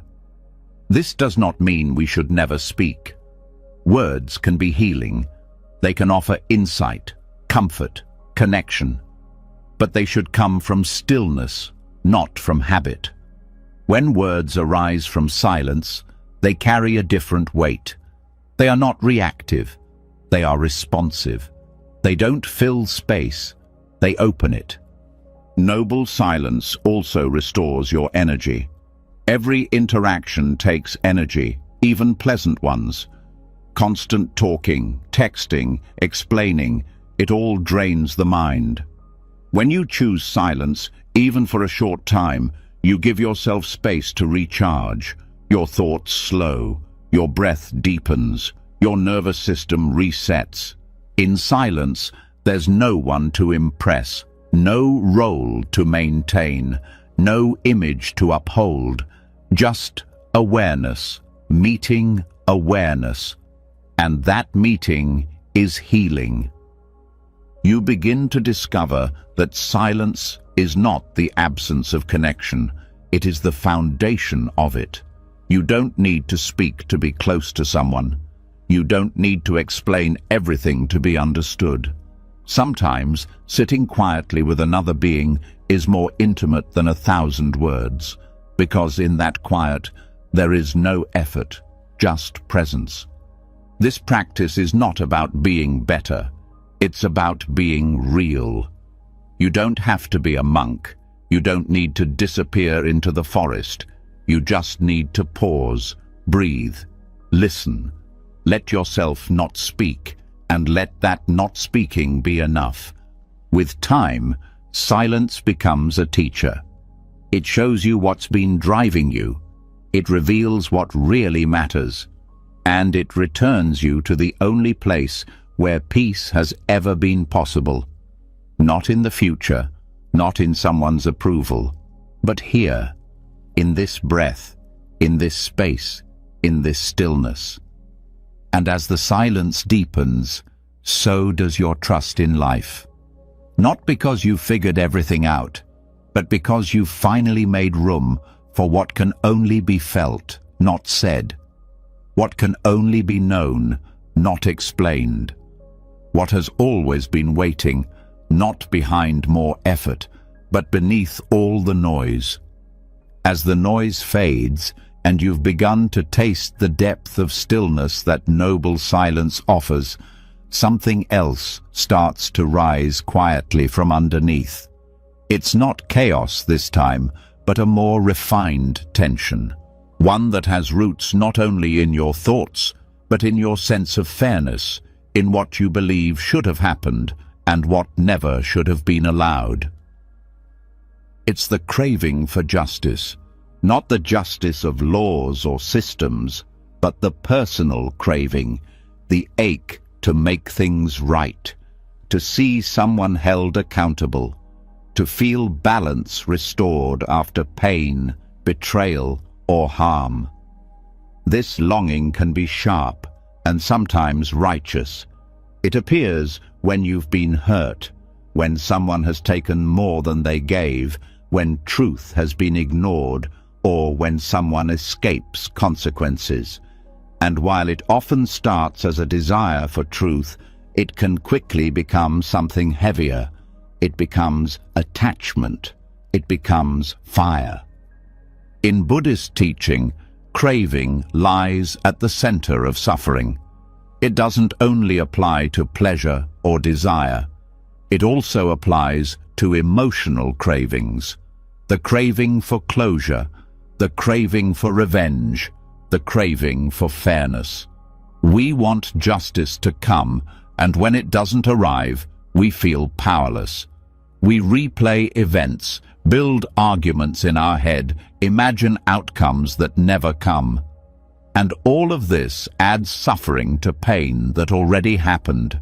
Letting go of justice does not mean you deny the hurt. It doesn't mean you forget what happened. It doesn't mean the other person was right. It means you stop letting the need for them to be punished control your life. Because when you stay attached to retribution, you keep the wound alive. You keep binding your peace to someone else's awakening, and that's a prison. This craving often hides behind the idea of morality. We tell ourselves it's about what's fair, what's ethical, what's deserved. But deeper down, it's often about validation. We want the harm acknowledged. We want our pain to be seen. We want to feel that the universe, or someone, is on our side. And when that doesn't happen, we suffer again, not from the original harm, but from the meaning we keep giving to it. Letting go doesn't mean giving in. It means refusing to stay entangled. It means recognizing that the past cannot be undone, no matter how vivid your memory is. The desire for someone else's accountability is understandable, but waiting for it keeps your life on hold. Compassion is the only energy that can unbind this loop. Not because it excuses behavior, but because it releases you from hatred. Compassion sees the ignorance that causes harm. It sees how pain breeds pain.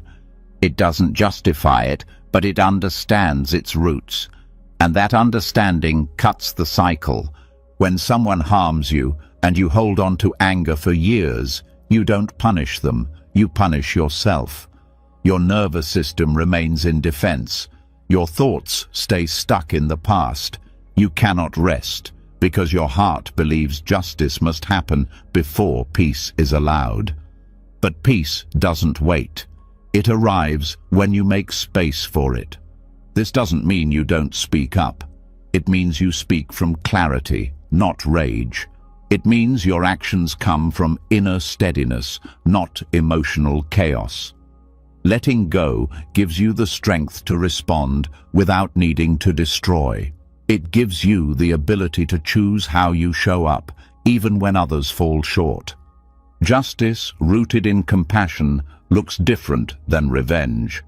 It doesn't seek punishment for its own sake. It seeks healing. It aims for restoration, not domination. It cares more about preventing future harm than proving a point. This kind of justice can only come from those who have touched their own pain and chosen not to pass it on. There's also a quiet danger in letting bitterness become identity. You begin to define yourself by what was done to you. You carry the story like armor. You tell it often. You center your energy around it. And while your story is valid, it is not all of who you are. When you let the craving for justice harden, you risk becoming trapped in the very energy that hurt you. Compassion doesn't remove boundaries. In fact, it strengthens them. It says, I see the harm. I will not repeat it. I will not allow it to continue, but I will not carry hatred as my response. That is real strength. That is the kind of justice that heals. True letting go means you stop arguing with the past. You stop needing the person who hurt you to become different before you can rest. You stop believing that your peace is owed to you by someone who may never be capable of giving it. You take back responsibility for your inner life, not because it's fair, but because it's the only way to be free. And freedom does not mean forgetting. It means remembering without the weight. It means seeing clearly what happened and choosing not to be defined by it. It means feeling the pain and still choosing to live, to care, to open. You may still feel the longing for justice. That's human. But you no longer believe that justice will fix what's broken inside. You understand that some harm cannot be undone, that the closure you seek might never come from outside. And so you create your own closure, not through revenge, but through release. This process requires courage, not the kind that fights, but the kind that forgives, the kind that walks away from reactivity, from bitterness, from the endless hope that one day it will all make sense. Sometimes it won't. Sometimes they won't apologize. Sometimes life is not fair. And still, you can choose not to live as a victim. You can choose to offer compassion, even if only inwardly. You can choose to protect your energy. You can choose to stop holding someone else's mistake inside your body. The most radical form of justice is to live well, to heal, to grow, to become the kind of person who doesn't return harm with harm. That doesn't mean being passive. It means being deeply awake, awake enough to break the chain, awake enough to not mirror what wounded you. This is the justice Buddhism points to, not retribution, but transformation, not punishment, but liberation. You change the world by first changing how you meet your own pain. And in that change, you model something rare. A heart that has been through fire and still chooses not to burn others. A mind that has known suffering and still chooses peace. A life that could have closed down, but instead chose to open. Letting go of the craving for justice does not make you weak. It makes you clear. And in that clarity, you reclaim the power that was never truly lost, only hidden beneath the desire to be made right by someone else. You don't need their recognition to validate your truth. You don't need revenge to confirm your worth. You don't need life to be fair to know that healing is possible. You only need to turn inward, to hold your pain like something sacred, to breathe through the anger until it softens, to trust that your peace is not dependent on someone else's awakening. Because when you stop needing justice to arrive in the form you imagined, you make space for a different kind of justice to grow. The justice of not continuing the pain, the justice of no longer waiting for permission to live fully. That kind of justice doesn't shout, it doesn't seek applause, but it leaves a mark far deeper than punishment ever could. It ends cycles, it closes wounds, and it opens the way forward, not just for you, but for everyone around you. After releasing the weight of needing justice to come from outside, there's a deep shift that takes place. Your center moves inward. There's more room to breathe, to feel, to simply be. But for many, something unexpected takes its place. A new kind of striving. One that feels noble, even sacred. One that wears robes instead of armor, speaks softly instead of shouting, but still grips tightly underneath. It is the hunger to be spiritually better, to be awakened, to be free, to be special. It is the ego hiding inside the quest for enlightenment. It doesn't always announce itself. It starts subtly. You want peace, so you meditate more. You want wisdom, so you study deeply. You want to heal, so you try harder to be calm, kind, and aware. And all of that can be sincere. But sometimes, without realizing it, your spiritual practice becomes another project for the self, another way to measure progress, another system for proving that you are enough. This is where the ego becomes clever. It drops the language of success and achievement and picks up the language of consciousness and transformation. But the underlying hunger stays the same. It says, I will finally be okay when I'm enlightened. I will finally be worthy when I've healed every wound. I will finally have peace when I transcend everything human. That idea is seductive, but it's also another trap. Because the more you chase awakening as a goal, the more distance you create between yourself and the truth of your own nature. You turn the spiritual path into another ladder, a way to rise above others, a way to earn inner approval, a way to fix yourself by becoming something more. But in every authentic spiritual tradition, the real freedom comes not from gaining more, but from letting go.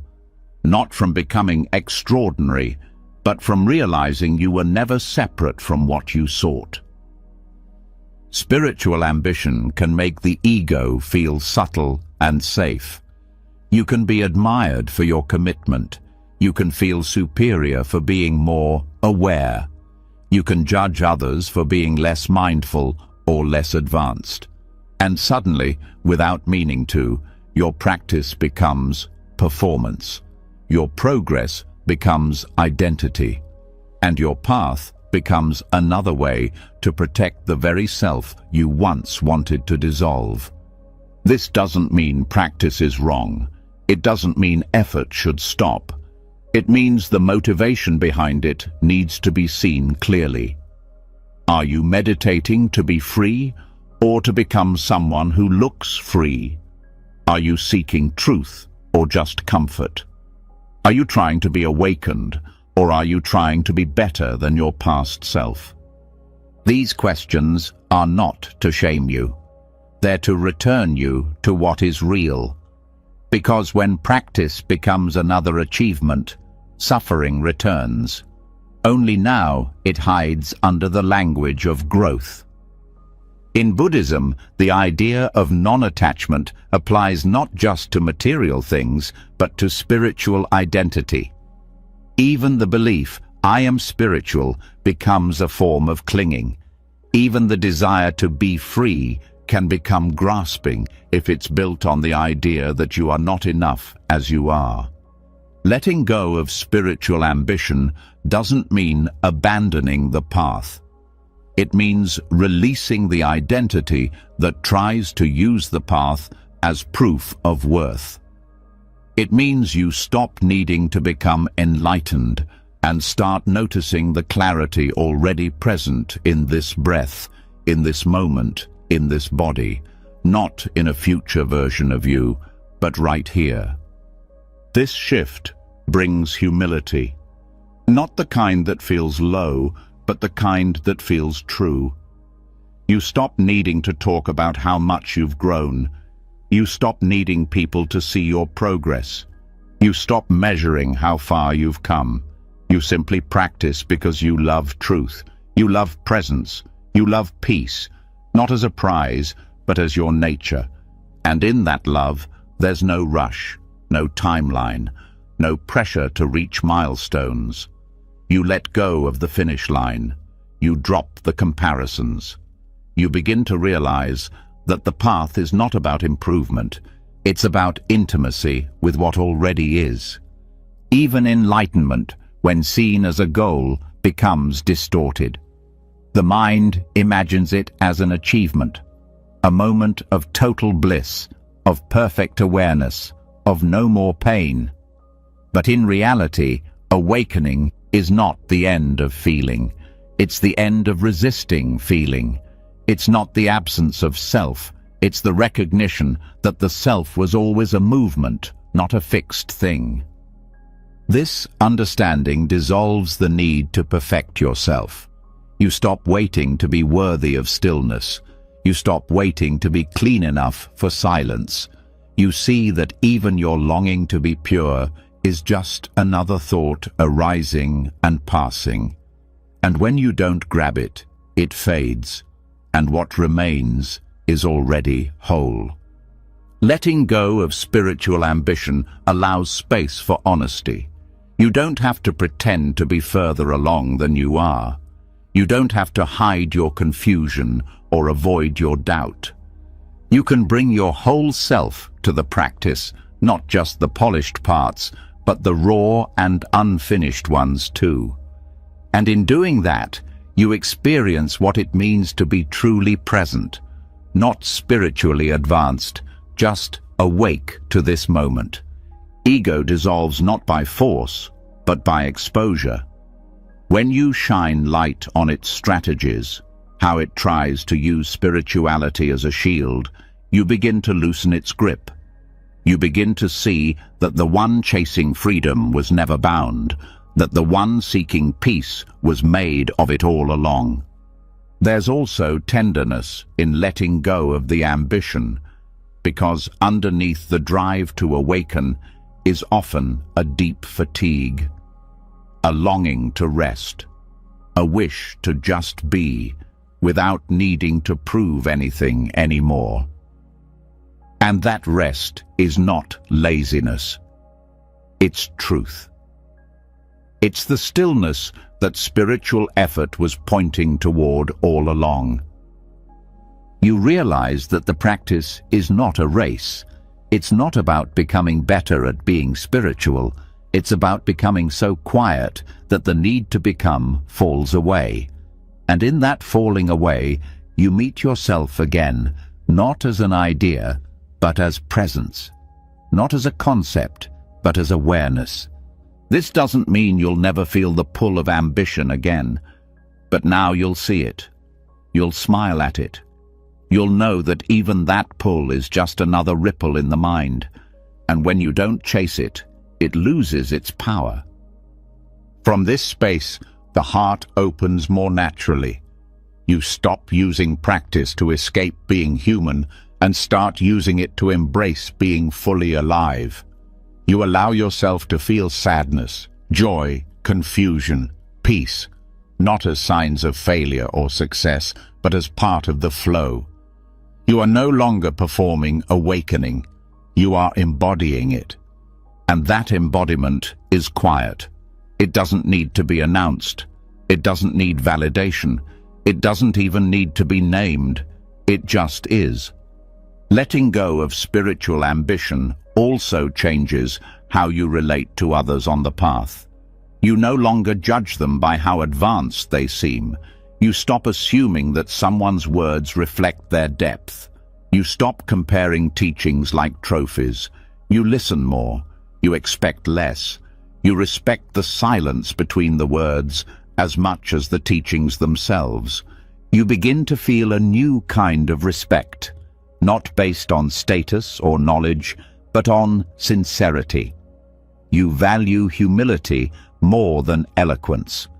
You recognize the wisdom in simplicity. And most importantly, you trust your own quiet knowing. Not because it's proven, but because it's true.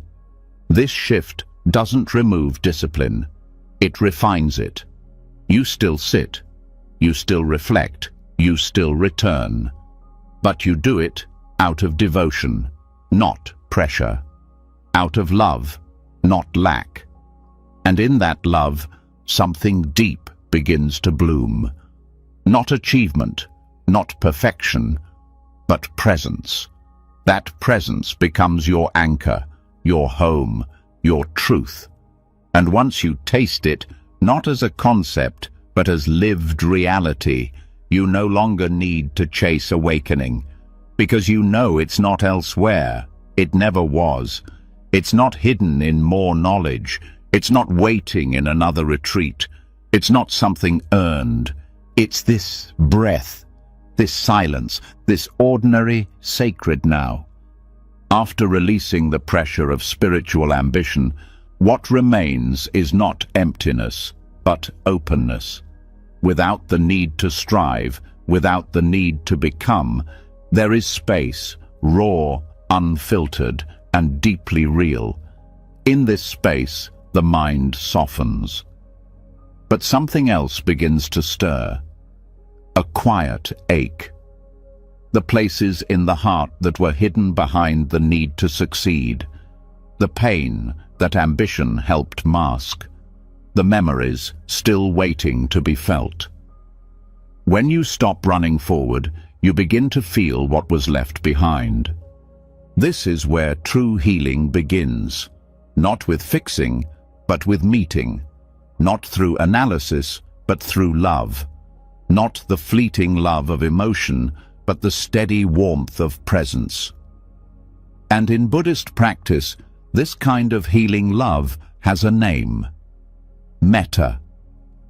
Often translated as loving kindness, metta is not sentiment. It's not sweetness.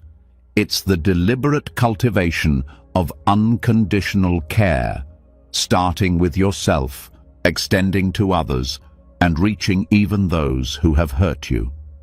For those carrying deep wounds, this may sound impossible, especially if the pain feels buried, forgotten, or too overwhelming to name. Trauma creates disconnection. It fragments memory, numbs emotion, and builds protective walls around vulnerability. It convinces you that kindness is unsafe, that softness is weakness. But what trauma divides Metta gently begins to weave back together. The practice doesn't demand you feel warmth immediately. It simply asks that you stay, that you offer presence, that you repeat the intention even when your heart feels closed. You begin where you are, even if what's here is numbness. You say the words, not because you already believe them, but because you're planting seeds. Words like, may I be safe, may I be well, may I be free from suffering. These are not affirmations, they are invitations. Each time you repeat them, something shifts. The nervous system begins to relax. The protective tension begins to loosen. The parts of you that felt unlovable begin to come forward. Not because they're healed, but because now they trust they will not be judged. Metta creates safety from the inside, not by removing pain, but by offering a space large enough to hold it. This is essential for trauma recovery. So often, trauma is kept alive by a sense of isolation. The inner child believes they are alone in the wound. Metta brings company. It reminds the body that connection is possible, even if it was missing in the past. You might feel resistance at first. The mind might say, I don't deserve this, or this won't help. That's expected. Trauma teaches the brain to expect danger, even in kindness.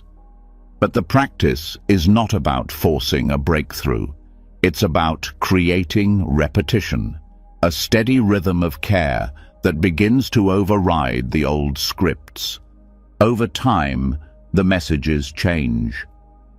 The harsh inner critic becomes quieter. The shame begins to soften. And what's left is not perfection, but tenderness. Not closure, but openness. This practice doesn't bypass pain. It brings you closer to it, but with support. It teaches you how to stay without collapsing, how to feel without being overwhelmed. It builds the muscle of compassion, not just as a feeling, but as an action. One of the most powerful aspects of metta is that it doesn't stop with the self.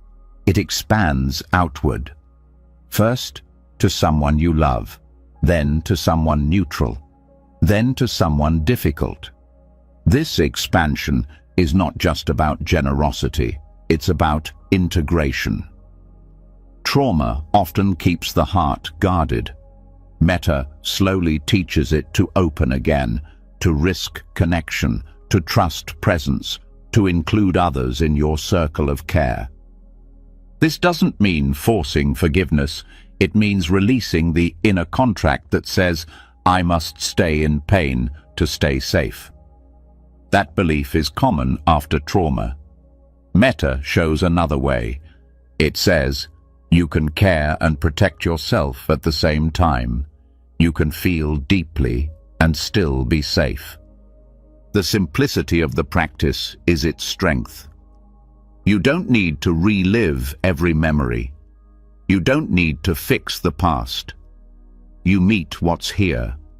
You stay. You offer the words, and the healing grows in the repetition, not the intensity. This becomes a new internal pattern. Instead of spiraling into fear or shame, the mind begins to return to care. Instead of isolating, you connect inwardly. Instead of suppressing, you allow. The nervous system learns safety. The body learns trust. The heart learns openness. This is especially helpful for those who feel numb or shut down. Trauma doesn't always feel like pain. It can feel like nothing, like disconnection, like emptiness. Metta doesn't force feeling to return. It welcomes the numbness too. It says, even this is worthy of care. In doing so, it creates the conditions for feeling to re-emerge gently.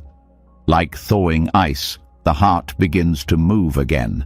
And with that movement comes grief, tenderness, sometimes joy. Not all at once, and not in predictable order, but slowly, over time, the inner world becomes more alive. This practice also supports boundaries. Often, people confuse loving kindness with passivity, but true metta includes wisdom. It doesn't mean allowing harm. It doesn't mean staying silent. It means acting from clarity, not reactivity. It means saying no with love, walking away with care, and speaking truth without aggression. It also means extending compassion to the parts of yourself that made mistakes. Many who carry trauma also carry guilt, especially for how they coped, how they survived, or how they hurt others while they were in pain. Metta includes these parts. It says, "You were doing what you could with what you knew." It holds you without conditions. It allows repair without punishment. As the practice deepens, it naturally begins to flow beyond your own experience. You begin to notice others more. You sense their pain, their longing, not as something separate, but as something shared. This doesn't burden you, it connects you. It reminds you that healing is not only individual, it's collective. The more love you offer inward, the more capacity you have to hold the world. Metta becomes a way of moving, a way of being. It shapes how you speak, how you listen, how you rest. And as you live from this place, you begin to rewrite the nervous system's story. The story that once said, "I must stay small to stay safe."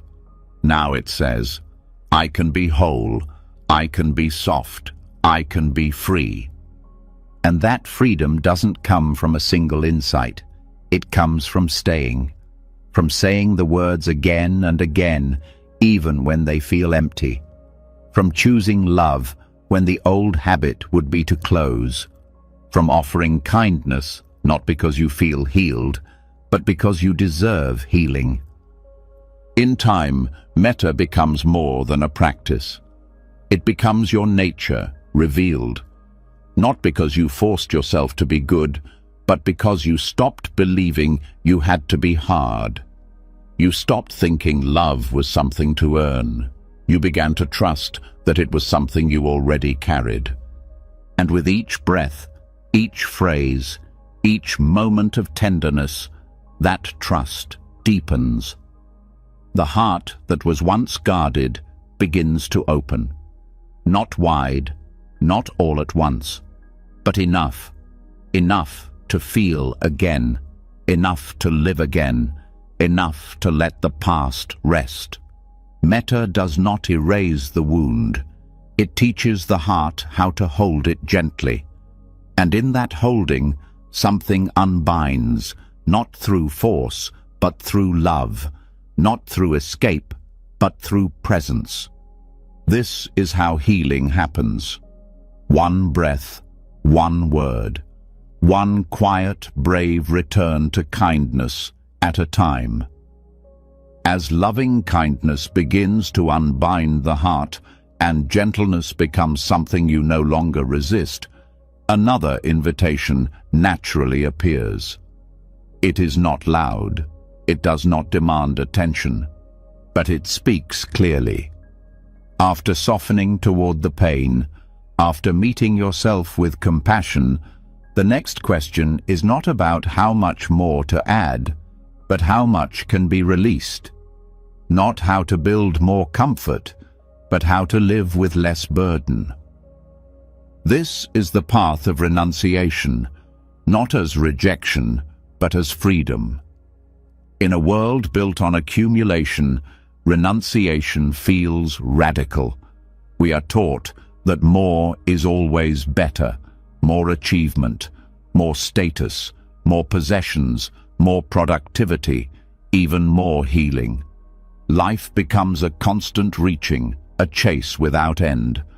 But somewhere inside, the body knows there's a cost.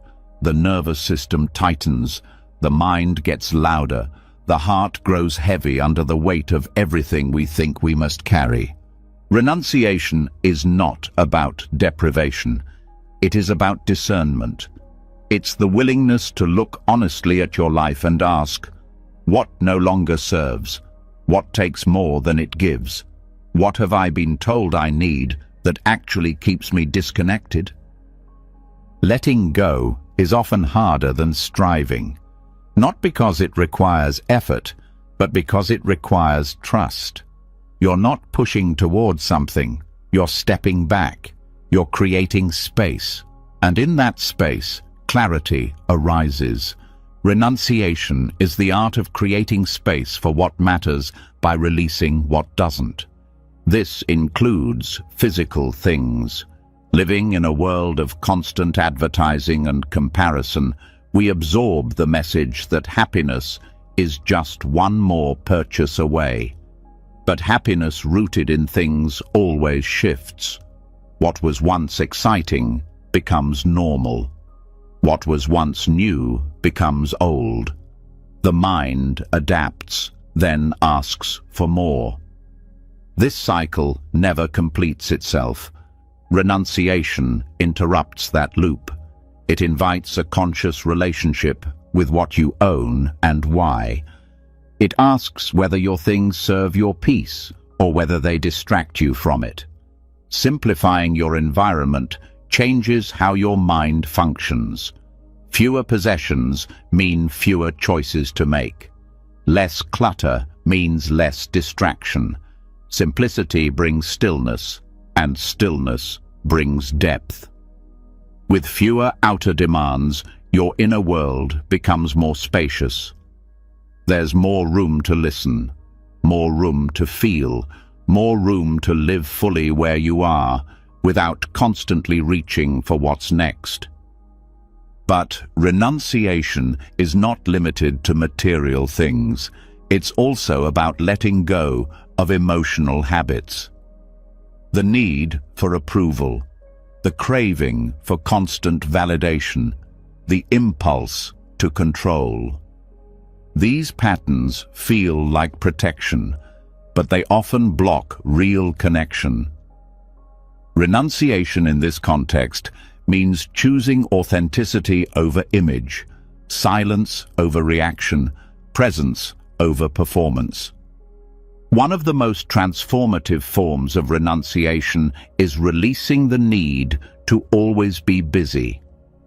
Busyness is often mistaken for importance, but constant motion doesn't equal meaning. In fact, it often hides a deep discomfort with stillness. When you renounce busyness, you begin to live in rhythm with life instead of racing against it. You do less, but with more awareness, more presence, more care. This also applies to relationships. Sometimes, renunciation means stepping back from dynamics that drain you, not out of judgment, but out of love for your own peace. It means recognizing where your energy is being pulled into drama, resentment, or caretaking roles that leave you depleted.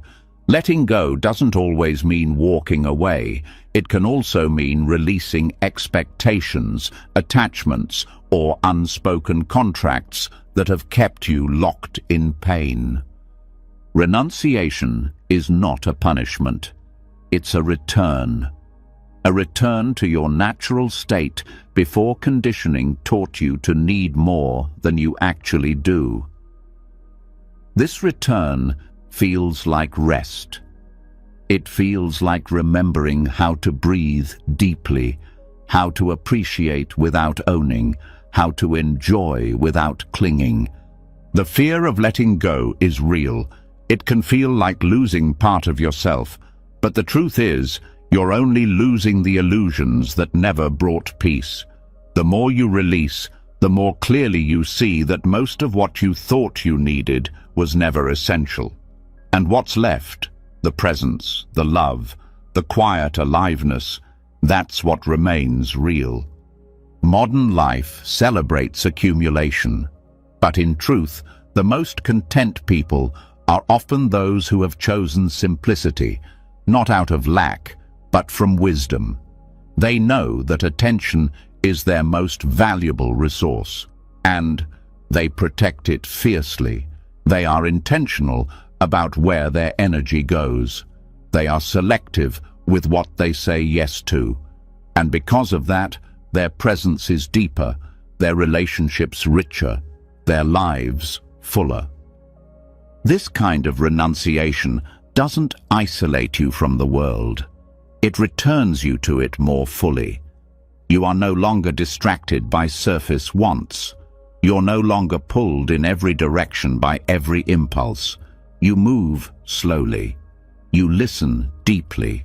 You are able to respond to life rather than react to it.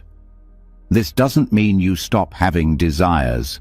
It means your desires become clearer, more aligned. You may still want beauty, connection, even comfort, but not at the cost of your peace. You no longer chase intensity. You value consistency. You no longer need everything to be extraordinary. You learn to find the sacred in the ordinary. Renunciation also brings a unique kind of strength. The strength to walk away from what no longer serves.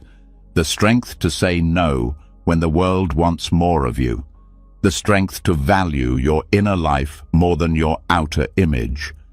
This strength is not aggressive. It's quiet, but it's powerful. When you live with less, you discover how much is already within you. You stop seeking outside what you can cultivate inside. Peace, joy, contentment. These become less dependent on circumstance and more grounded in awareness. You realize that freedom is not something added, it's something uncovered. In this light, renunciation becomes a form of love. Love for yourself, love for the truth, love for what remains when all the noise is gone. It's not a rejection of life, it's a deeper embrace of it. A willingness to say, I no longer need everything, I just need what's true. And in choosing less, you open to more of what matters. More stillness, more clarity, more real connection, more depth. The absence of excess makes room for what's essential. This path isn't about having nothing, it's about being free from needing everything. It's about no longer being pulled in directions that scatter your energy. It's about learning to rest in what's enough. That enoughness becomes your new foundation. You stop waiting for someday. You stop trying to prove your worth. You begin to enjoy what's already here. And in that enjoyment, something unexpected arises. Gratitude, not for more, but for what is. Renunciation invites this gratitude. It invites presence. It invites real freedom, not the freedom to have anything, but the freedom to not need it.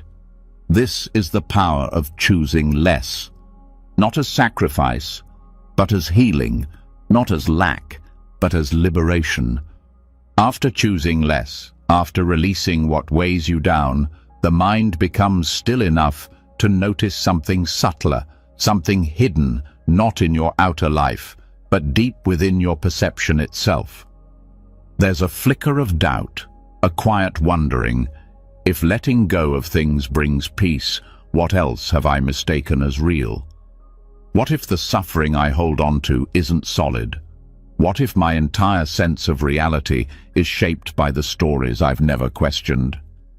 This is where the practice turns inward in a new way, not just into thoughts, emotions, or behavior, but into perception itself. And perhaps no teaching reveals this more directly than dream yoga. Rooted in the deepest layers of Tibetan Buddhism, This practice is not about analyzing dreams or decoding symbols. It's about waking up, first in the dream, then in waking life. It's about seeing that the same qualities that define your dreams, impermanence, instability, emptiness, also define the so-called real world. In both states, things appear. You feel emotions, you experience time, you form beliefs. But in dreams, the illusion eventually breaks. You wake up and see that the events were never really happening. What if the same insight could apply to your waking suffering, not to deny pain, but to understand its lack of fixed nature? What if every moment of reactivity, every story you cling to, every identity you build, is just another dream?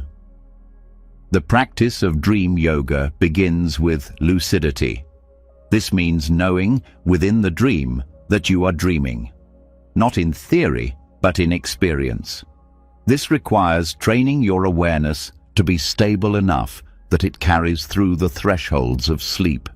It starts with mindfulness throughout the day, noticing habits, questioning assumptions, asking often, "Am I awake right now?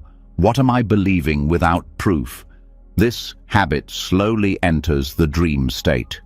Eventually, you will dream and ask the same question, and in that moment, you may see something shift. The room becomes vivid, the fear dissolves, the storyline softens. You realize it's not real, and in that realization, you gain the power to move freely, to observe without fear, to act without clinging. But dream yoga doesn't stop at control. It goes deeper.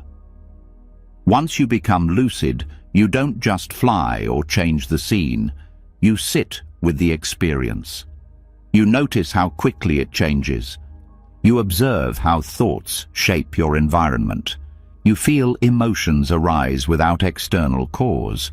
And this teaches you something radical. Consciousness is not passive. It creates, it responds, it interprets. And in both dreams and waking life, your suffering is not always about what's happening. It's about how your mind is reacting. Dream yoga shows you how often you mistake projections for truth. A person in a dream yells and you feel shame or fear until you wake up and realize it was your own mind playing both roles. In waking life, the same dynamic happens. Someone triggers you and your reaction feels justified. But what if you're still asleep? What if you're reacting to an image you've built, not the reality itself? When you train in this way, sleep becomes part of the path. You no longer lose those hours. You explore them. You observe the patterns that emerge when the rational mind rests. You may meet old fears, long-buried wounds, characters from your life, and instead of fighting them or escaping, you bring awareness. You stay present. You learn to say, "This is a dream. I am aware." This doesn't just benefit sleep. It changes your waking life.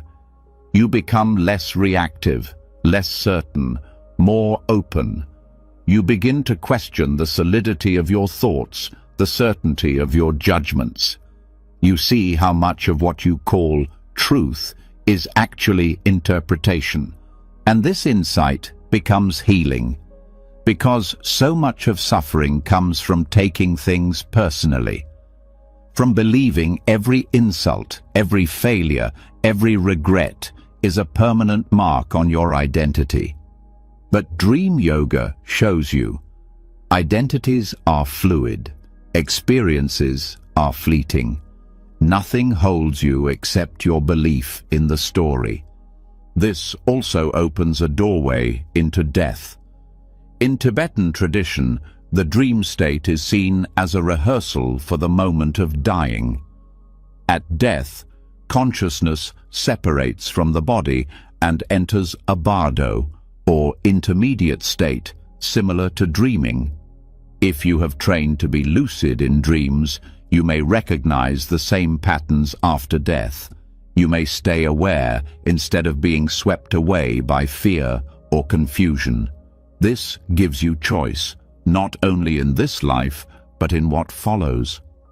But even if you don't believe in other realms, the relevance remains. Every day, you fall asleep. Every day, your world dissolves. Dream yoga teaches you how to be conscious in that letting go, how to witness without needing to grasp, how to see that even when the story disappears, awareness remains. In waking life, this awareness becomes your ground. You stop depending on circumstances for your peace. You stop needing certainty. You can feel deeply without being consumed. You can think clearly without being rigid. You can move through difficulty without clinging to identity. This is not detachment. It's intimacy. You stop mistaking your projections for people. You start meeting others as they are, not as who you think they are, not as characters in your internal script, but as beings also trying to wake up. Dream yoga also reveals how suffering multiplies when you believe illusions are real. In a nightmare, you run, you scream, you fear for your life, until you realize you're dreaming. Then, the fear vanishes. Not because the image disappeared, but because your belief did. The same shift can happen with emotional pain. When you see that the story feeding the pain is not solid, the suffering loosens. It may still arise, but it passes. You are no longer trapped inside it. This practice also teaches compassion. Because once you see how often you're lost in illusion, you understand others more deeply. You stop judging their behavior so quickly. You see how people act from their own dreams, from fear, conditioning, and unconscious beliefs. This doesn't mean excusing harm, but it allows you to meet others with more softness. You stop needing to fix everyone. You start focusing on waking up yourself. Lucid dreaming is not the goal, it's the doorway. The real practice is how you relate to what arises. Whether in sleep or in waking, your mind is the same. Dream yoga gives you tools to explore its nature, to see thought as thought, emotion as energy, identity as process. It asks nothing more than this: to wake up right here, wherever you are. You don't need to become a perfect dreamer to benefit. Even the effort to become lucid changes your awareness. You question more, you pause more, you listen more, and over time, the illusion of control fades, replaced by a deeper kind of trust. Not in a plan, not in a person, but in the unfolding of experience itself. Trust, in this sense, is not passive. It's presence. It's the ability to stay awake even when life surprises you, to respond instead of react, to hold both beauty and loss with the same steady breath. This is the deeper healing, not from escaping suffering, but from seeing its lack of solidity, from meeting it like a dream, real in sensation, but empty in essence. And in that meeting, you begin to relax, to let go, to move through life without needing to grip every thought, every story, every role. You start to live not from fear of falling asleep again, but from a growing confidence that awareness is always available. That clarity is always near, that every moment is a chance to return, to see more clearly, to suffer less. This is not a belief, it's a practice. You train your mind in the day so you can wake up at night. You learn from your dreams so you can live more consciously while awake. And eventually, the line between waking and dreaming blurs. You stop needing to separate them. You live lucidly in every moment, not perfectly, not dramatically, but gently, consistently, with awareness. And from that awareness, you live differently. You speak with care. You listen with openness.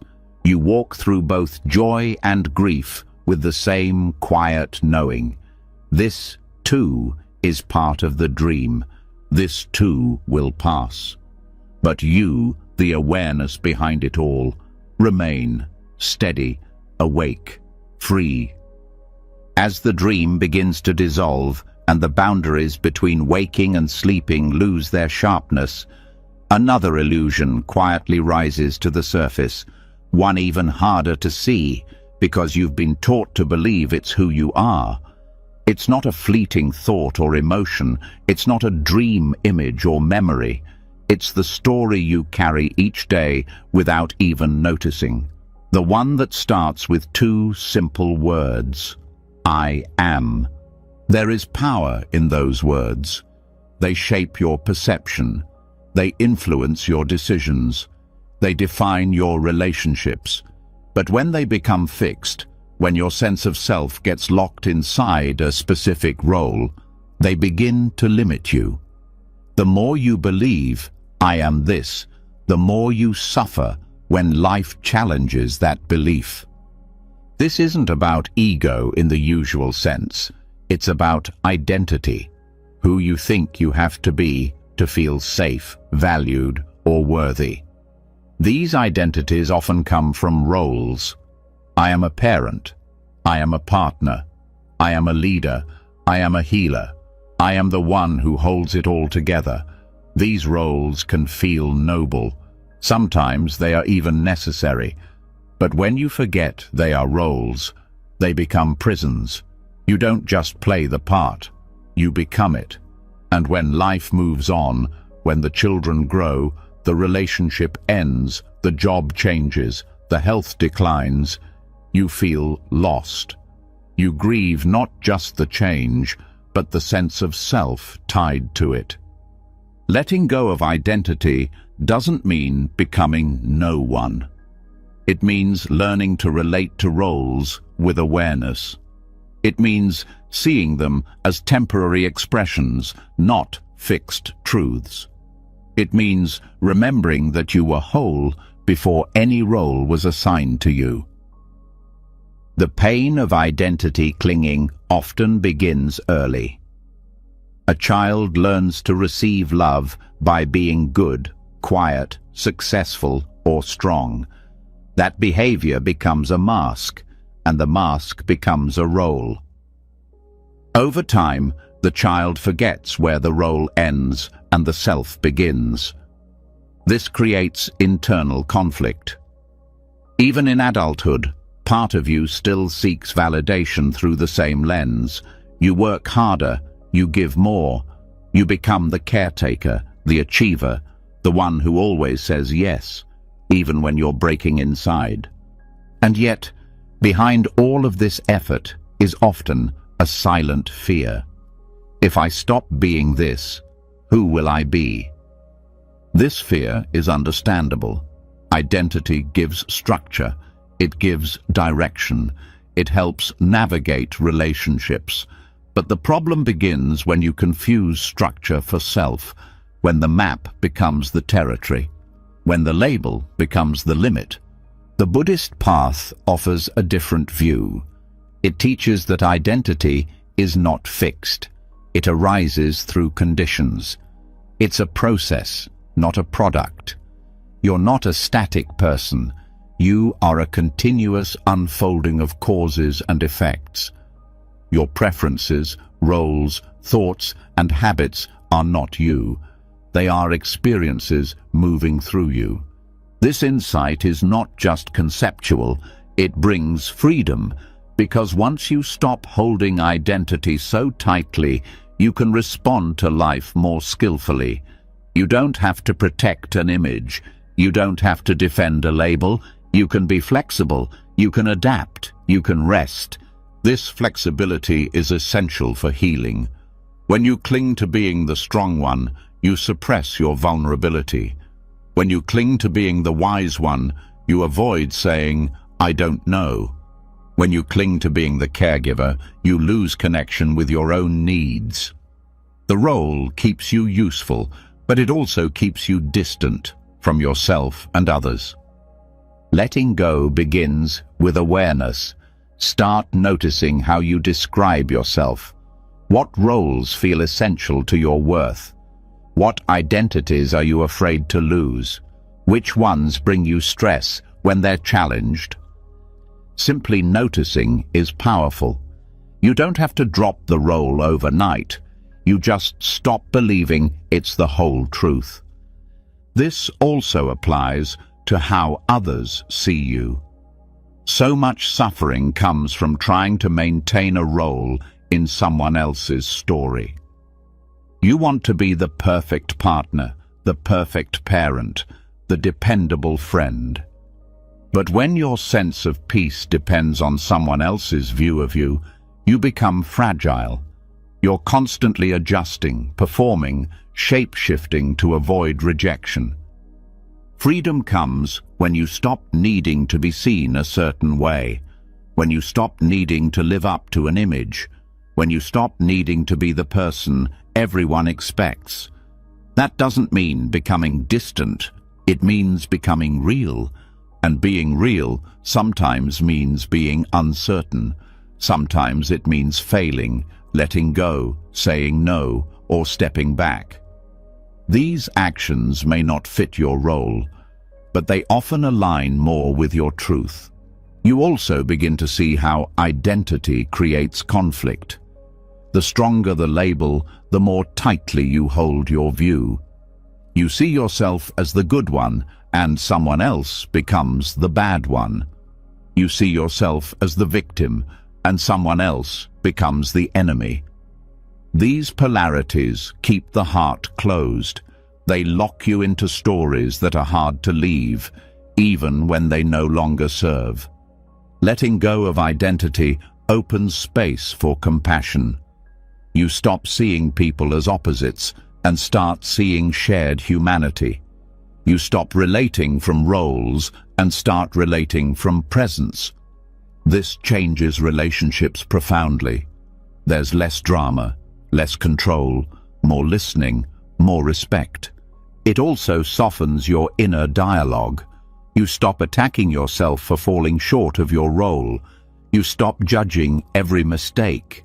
You begin to meet yourself where you are, not where you think you should be. You become kinder, not because you've earned it, but because you're no longer trying to uphold an image. This doesn't mean all roles disappear. You may still be a parent, a teacher, a leader, but now you play the role without becoming it. You hold it lightly. You move in and out of it. You serve without being consumed. You give without being defined by what you give. You also become more resilient. When life takes a role away, you don't collapse. You grieve, you adjust, you move forward. Because you never thought the role was you. You knew it was temporary. You knew your worth was deeper. This insight also brings humility. Without a fixed identity, you stop comparing constantly. You no longer need to be better than others.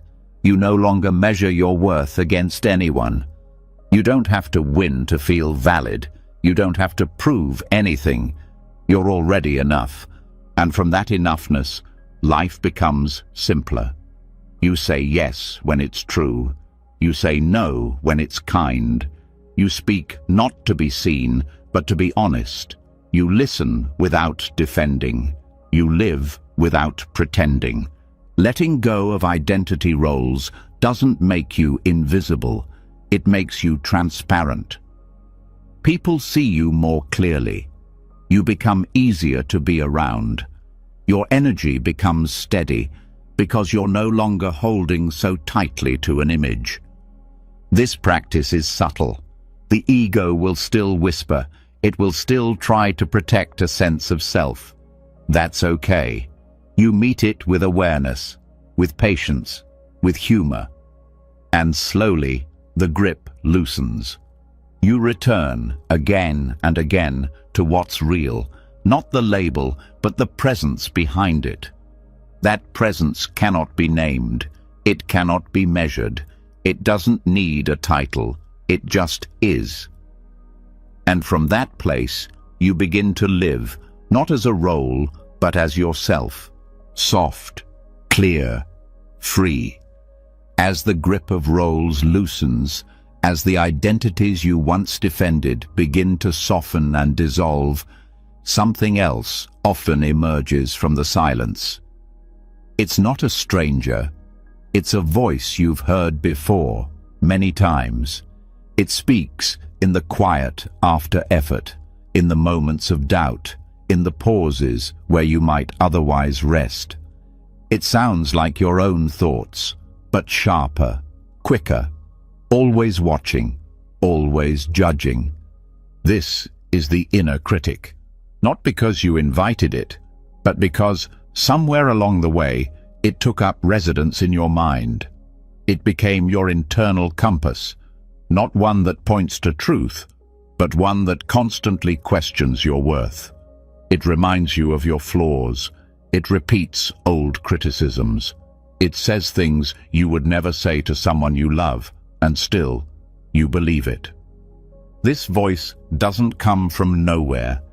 It forms through years of conditioning, words you heard from others, cultural standards, family expectations, personal trauma. It builds itself from the need to be safe. If you can judge yourself first, maybe others won't hurt you. If you can spot your flaws before someone else points them out, maybe you'll avoid shame. But this strategy comes at a cost. It creates an internal tension that never goes away. Even when you succeed, the critic finds something lacking. Even when you're kind, it says it wasn't enough. Even when you rest, it whispers that you should be doing more. Buddhism offers a different way to meet this voice. Not by fighting it, not by believing it, but by bringing compassion to it. This compassion is called karuna. Unlike ordinary kindness, karuna doesn't require you to feel good about yourself. It simply asks you to stay with suffering, yours or someone else's, with gentleness. Karuna sees the inner critic not as an enemy, but as a part of you that is afraid. It doesn't excuse its harshness, but it understands its roots. It knows that the critic developed when you were too young to protect yourself, or when your value was tied to performance, or when love felt conditional. Meeting this voice with karuna begins by noticing its presence. You become aware of how it speaks. You name its tone. You see how quickly it appears when you're vulnerable. And you pause, not to agree, not to push it away, but to recognize this voice is suffering speaking through fear. Then, instead of pushing back, you create space. You breathe. You soften. You might even place a hand on your heart or say words that comfort a scared child. Not because the critic deserves kindness, but because the part of you it attacks does. Karuna is not weakness. It's strength that doesn't need to dominate. It listens without collapsing. It speaks without punishing. It holds the pain without becoming consumed by it. This approach also helps you see the difference between awareness and judgment. Awareness notices when something is harmful and gently points you back to clarity. Judgment says you are the harm, that you'll never be enough, that your flaws are your identity. Karuna works like a mirror that doesn't distort. It reflects what's true, but it doesn't exaggerate. It says, yes, that was painful. Yes, that was unskillful. but you're still worthy of love. You're still part of this world. You're still allowed to grow. This becomes especially important during moments of failure. When things go wrong, the critic usually speaks the loudest. It shames you into silence. It tells you not to try again. But when you meet it with karuna, you can respond differently. You don't shrink. You don't lash out. You acknowledge the mistake. You learn from it. And you keep going. Karuna also transforms how you speak to others, because the inner critic doesn't stay inside. When you judge yourself harshly, you tend to judge others too. When you expect perfection from yourself, you unconsciously expect it from those around you. Compassion for yourself creates space for others to be human. This doesn't mean ignoring harm. Karuna includes wisdom. It allows you to hold people accountable while remembering their complexity, and it begins with holding yourself the same way. You stop needing to be perfect to be at peace. You stop needing to prove your goodness in every moment. Practicing karuna takes time. The critic is fast. It's practiced. It often speaks before you can intervene. But over time, you can slow the reaction. You can notice the voice, pause, and choose something different. A breath, a touch, a reminder. You say, "I see you, I hear you, but I don't believe you." You also begin to ask where the voice came from. Whose voice is it echoing? Is it a parent, a teacher, a culture, a religion? You start to see that this critic was not born with you. It was built around you. And what was built can be seen, held, and softened. This process does not remove the critic overnight, but it changes your relationship to it. You stop giving it full control. You stop letting it dictate your value. You begin to lead with compassion, not defense. Some days, the voice will still be strong, especially during stress or transition.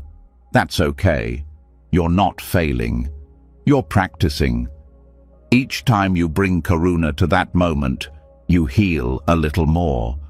You reclaim space that was once filled with shame. You also stop waiting to be better before you offer your self-care. You don't postpone self-kindness until you meet a standard. You don't demand progress before rest. You begin to care for yourself not because you've earned it, but because you're breathing, because you're here, because that's reason enough. This shift also supports emotional healing. The inner critic often keeps old pain locked away. It tells you that your sadness is weakness, your fear is drama, your grief is too much. But karuna says the opposite. It says, you are allowed to feel. You are allowed to hurt. You are allowed to heal slowly. That permission is powerful. It allows buried emotion to rise, not as an enemy, but as something to be felt and freed. It makes healing possible, not through force, but through presence. Karuna does not require that you like every part of yourself. It simply asks that you stop abandoning them. It says, even this deserves to be seen, even this deserves to be held. And in that holding, transformation happens. Not because you forced it, but because you allowed it. You begin to see that your worth was never up for debate, that the inner critic was wrong, not evil, but wrong, that your value is not dependent on perfection, that your wholeness is not conditional. This becomes your new ground, not the absence of doubt, but the presence of compassion. Not the silence of the critic, but your willingness to meet it with care. And from this ground, you live differently. You take risks. You try again. You speak honestly. You rest without guilt. You say no without shame. You love without needing to earn it. Karuna becomes your default setting, not because life gets easier, but because you no longer make it harder by attacking yourself along the way. That is what it means to tame the inner critic, not to silence it through willpower, but to soften it through understanding, to let compassion speak louder, to let your own heart be safe within itself. After learning to meet the harshness of the inner voice with compassion instead of resistance, something inside begins to soften. But as the mind settles and judgment fades, another layer often reveals itself, one that doesn't speak in words or logic. It lives in the body, in tension that never fully releases, in heaviness that has no name, in restlessness that lingers even in silence. This is the layer that cannot be solved by thought. It must be moved through, felt, released. When stillness is no longer enough, the body offers another path: walking meditation. This practice brings the wisdom of the mind and the intelligence of the body together. It is not simply walking slowly. It is not about physical exercise. It is awareness in motion. It is the act of coming home to your body with every step, letting movement become a way to process what words cannot touch. There are emotions the mind has outgrown, but the body still carries.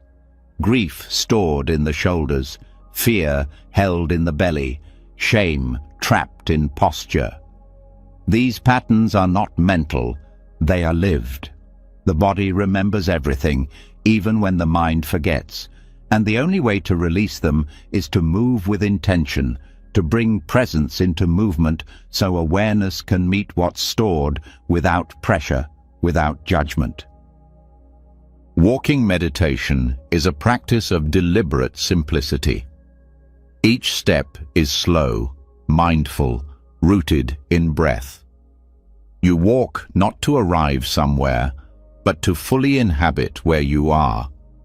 Your foot touches the ground and you feel it. You notice the weight, the shift, the contact. You become aware of balance, of rhythm, of gravity. With each step, you are invited to let go, not conceptually, but physically. This practice allows energy to move.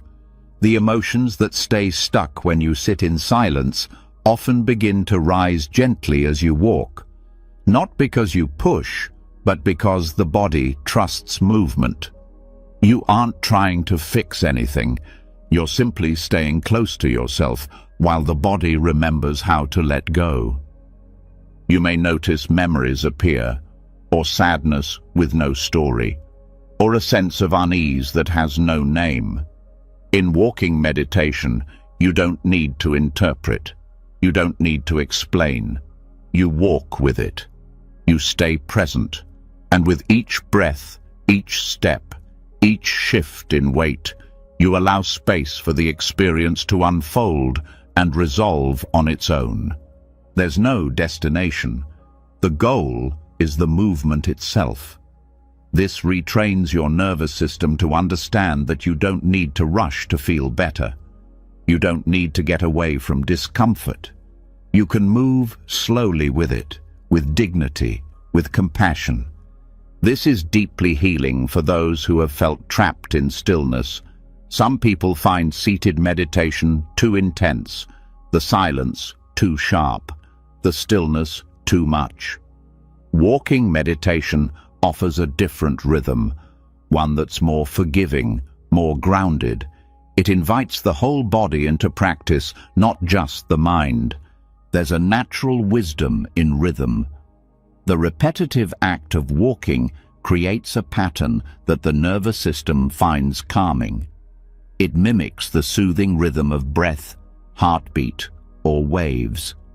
And through this rhythm, your emotional landscape becomes more navigable. Emotions that once felt overwhelming now move like weather, passing, shifting, changing with each step. This movement also strengthens your connection to the earth.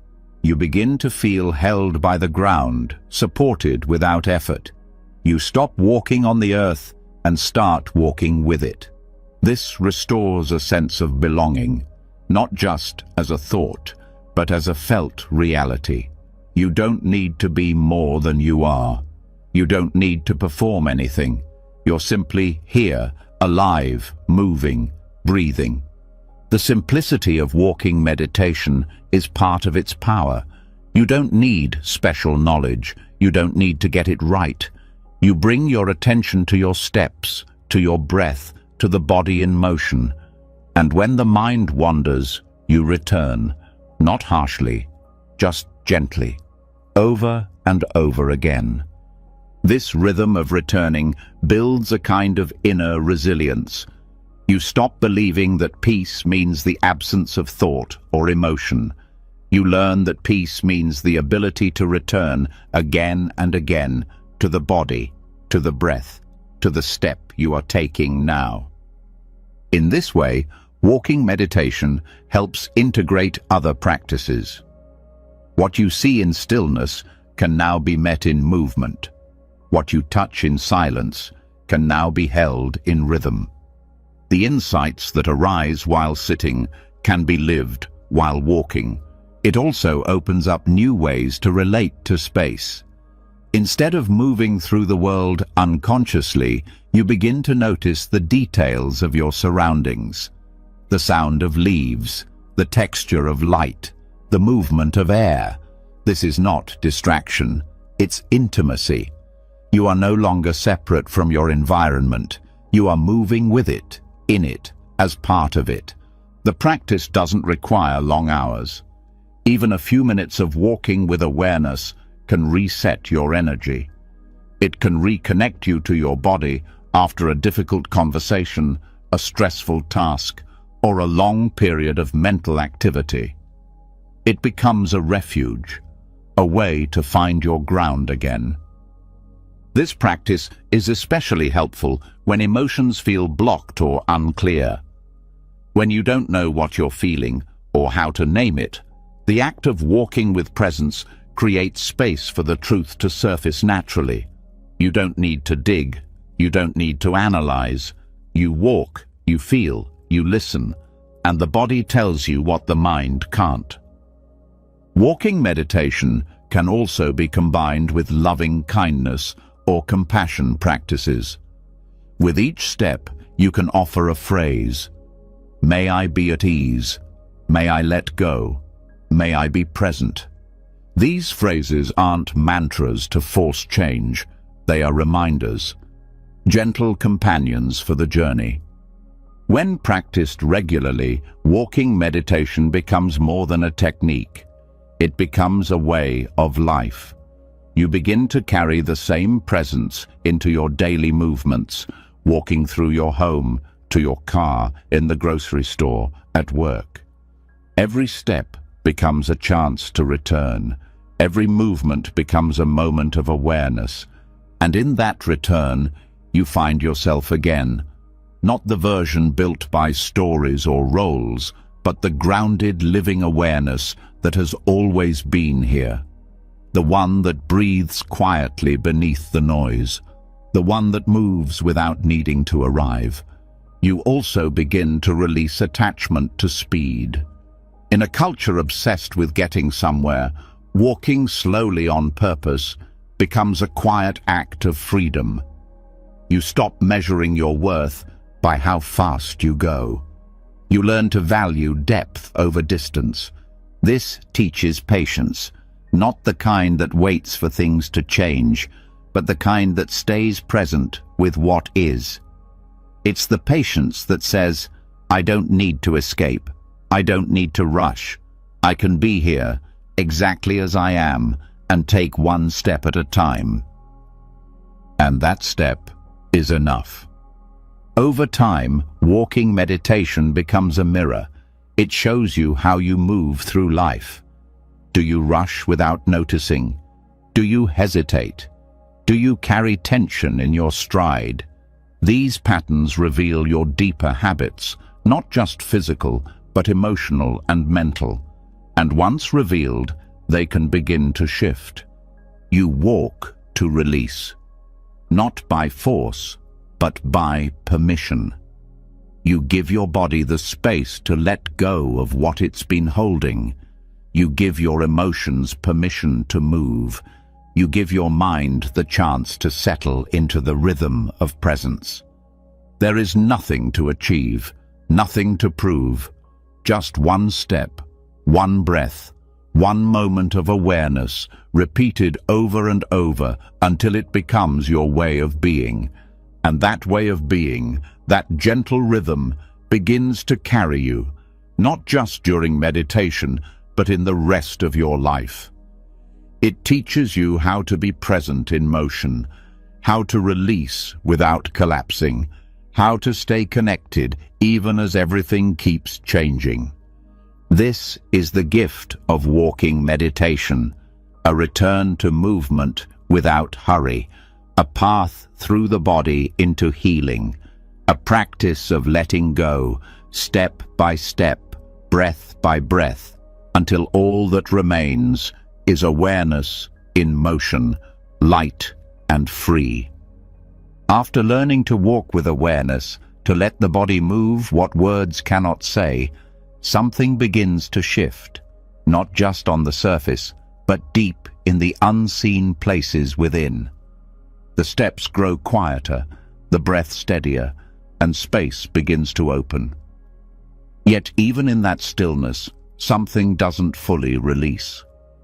There's a hesitation, a part of you that clings, not to comfort, but to discomfort, not to healing, but to the wound. It isn't loud, it doesn't shout, it just holds on quietly in the background of every attempt to let go. This is the subtle clinging to suffering. It's one of the most difficult parts of the inner path to face, not because the pain is overwhelming, but because the attachment to pain is hidden. You may feel ready to move on. You may say you want to heal, but when the moment comes to soften completely, to lay down the burden, something in the mind resists, not consciously, not intentionally, but deeply. To understand this clinging, you first have to see how pain becomes part of identity.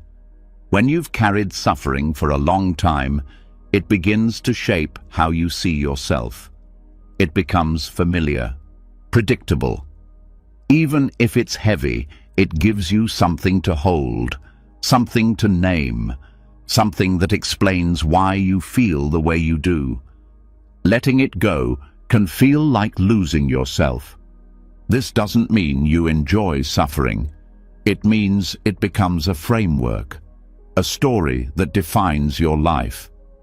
And the mind, which always seeks stability, would rather keep a familiar pain than risk the unknown of peace, especially if peace feels unfamiliar, foreign, even unsafe. Sometimes suffering becomes a substitute for connection. If you didn't receive care in your pain, you may have learned to cling to it as proof that your experience matters. The pain becomes a protest. Look what I've been through. This is why I am the way I am. And while that truth needs to be acknowledged, it also needs to be witnessed without being grasped. The problem is not pain. Pain is natural. The problem is attachment to pain, the story that it defines you, the fear that if it leaves, you'll be empty, or worse, that you'll have nothing left to say, nothing left to feel, nothing left that explains your depth. This clinging can show up in many ways. The mind returns to past conversations, imagines different outcomes, replays moments of betrayal or abandonment. It analyzes and reanalyzes. It stirs emotions, not to heal them, but to keep them alive. Not because you enjoy suffering, but because it gives you a role, a narrative, a sense of who you are. To dislodge this clinging, you must first meet it without judgment. See it clearly. Name it with honesty, not to shame it, but to understand it. This is where compassion becomes essential, because the moment you try to force the pain to go, it tightens. But when you meet it with gentle awareness, it begins to loosen. Start by asking yourself gently, what does this pain give me? What does it protect me from? What would it mean to live without it? These are not easy questions. They require stillness. They require courage. Because sometimes pain becomes a way to avoid other feelings, like vulnerability, uncertainty, or even joy. Joy can feel dangerous when you've experienced loss. Peace can feel suspicious if you've lived in chaos. The body doesn't trust ease unless it's been practiced. So, we return to presence, not to remove the pain, but to sit beside it, to observe the urge to replay, to reopen, to cling. And in that observation, we begin to separate the pain from the story, the emotion from the identity. You are not what happened to you. You are not your reaction to it. You are not even the wound you carry. You are the awareness that notices it all. From that space, you can hold the pain with love without making it your home. You can let it move through without holding it hostage. You can say, yes, this happened. Yes, it hurt. And now, I'm learning to live differently. Sometimes, the clinging is reinforced by fear that healing means forgetting, that moving on means the pain didn't matter, that letting go means the person or experience no longer holds meaning. But that's not true healing. Healing doesn't erase the past. It puts it down with reverence. It says, this shaped me, but it does not define me. You honor the story by not being trapped in it. You may also find that suffering becomes a bond in relationships. Shared pain can create closeness. When that pain begins to heal, the connection may shift. This can cause fear. Will I still belong? Will I still be loved? Will I still be understood? Letting go of suffering means learning to connect from a different place, a place not built on shared wounds, but on shared presence. This is a more stable ground. It's not built on pain, it's built on being. In practice, this means watching your language, noticing how often you describe yourself through the lens of old hurt. Catching when you retell the same story, not to process, but to reaffirm your identity. You don't have to erase the story. You just stop clinging to it as who you are. It also means noticing your body. Suffering often hides in muscle tension, posture, breath. When you bring awareness to these areas, through movement, meditation, or mindful touch, you begin to release what's held physically. The release is not always dramatic. Sometimes it's a quiet exhale, a softening of the shoulders, a deeper breath. That's how the clinging begins to ease. This doesn't mean you won't feel pain again. It means you won't hold it the same way. You won't wrap your identity around it. You'll meet it, feel it, and let it pass. Because you trust that peace is not something to fear. That calm is not something to earn. That rest is safe. The practice is not about erasing your past. It's about reclaiming your present. It's about being able to say, this pain visited me. It stayed for a long time, but it is not who I am, and I do not need to carry it forward to prove that it mattered. You may notice resistance rise as you soften. That's okay. The mind is learning new patterns. Be patient. This process is not linear. Some days you'll feel free, others you'll feel tangled again. That's not failure. That's the path. Each time you meet your clinging with awareness, you build trust in your ability to hold yourself.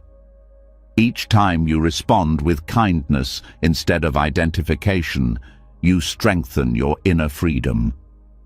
This is how the subtle clinging to suffering begins to dissolve, not through force, not through rejection, but through loving clarity, through seeing without judgment, through softening without abandoning.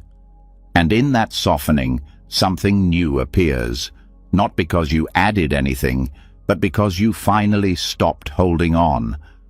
Not a version of yourself built around pain, not a story that keeps you small, just the quiet, steady awareness that was never broken, always here, always ready, free.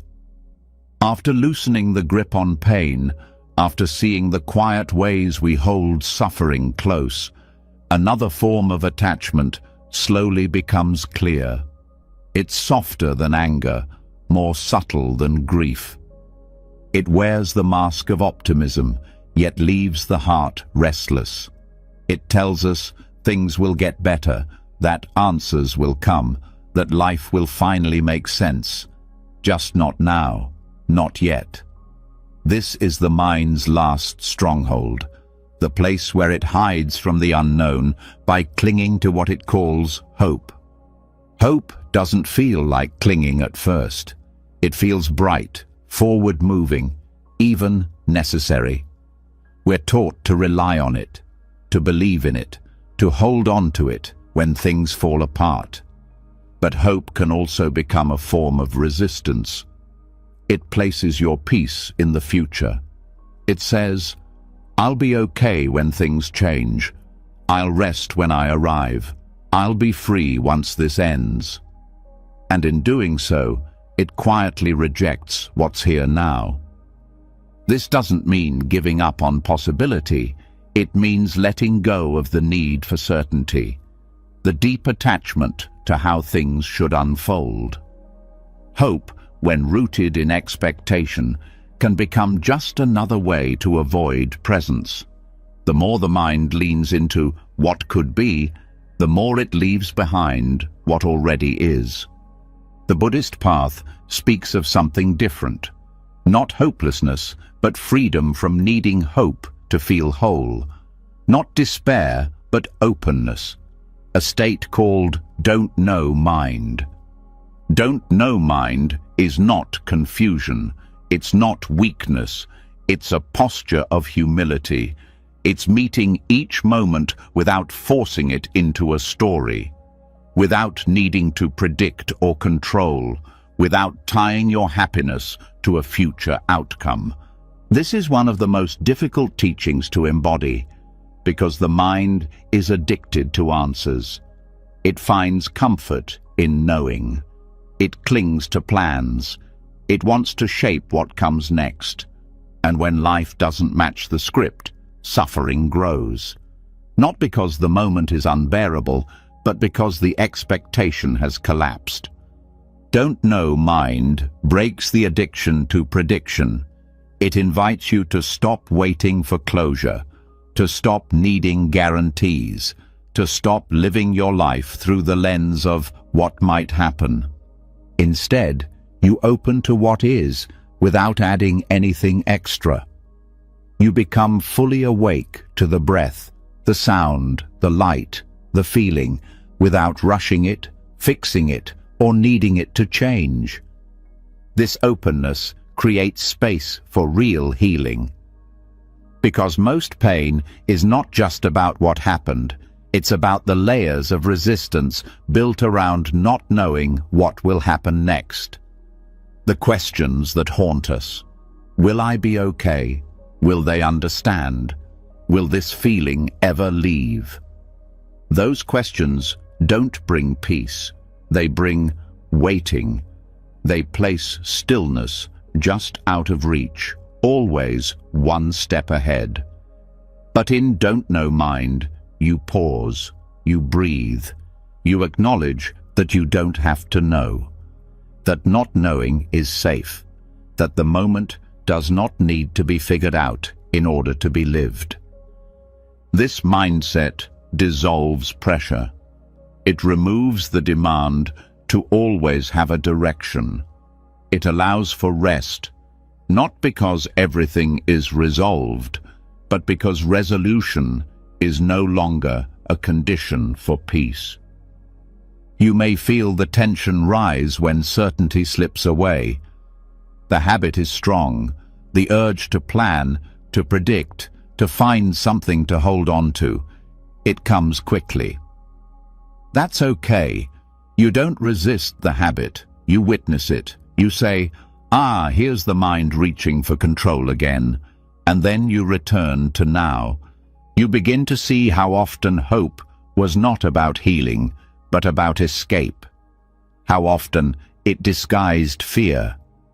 The fear that this moment might not be enough. The fear that things won't go the way you want. The fear that uncertainty means danger. But not knowing is not danger. It's reality.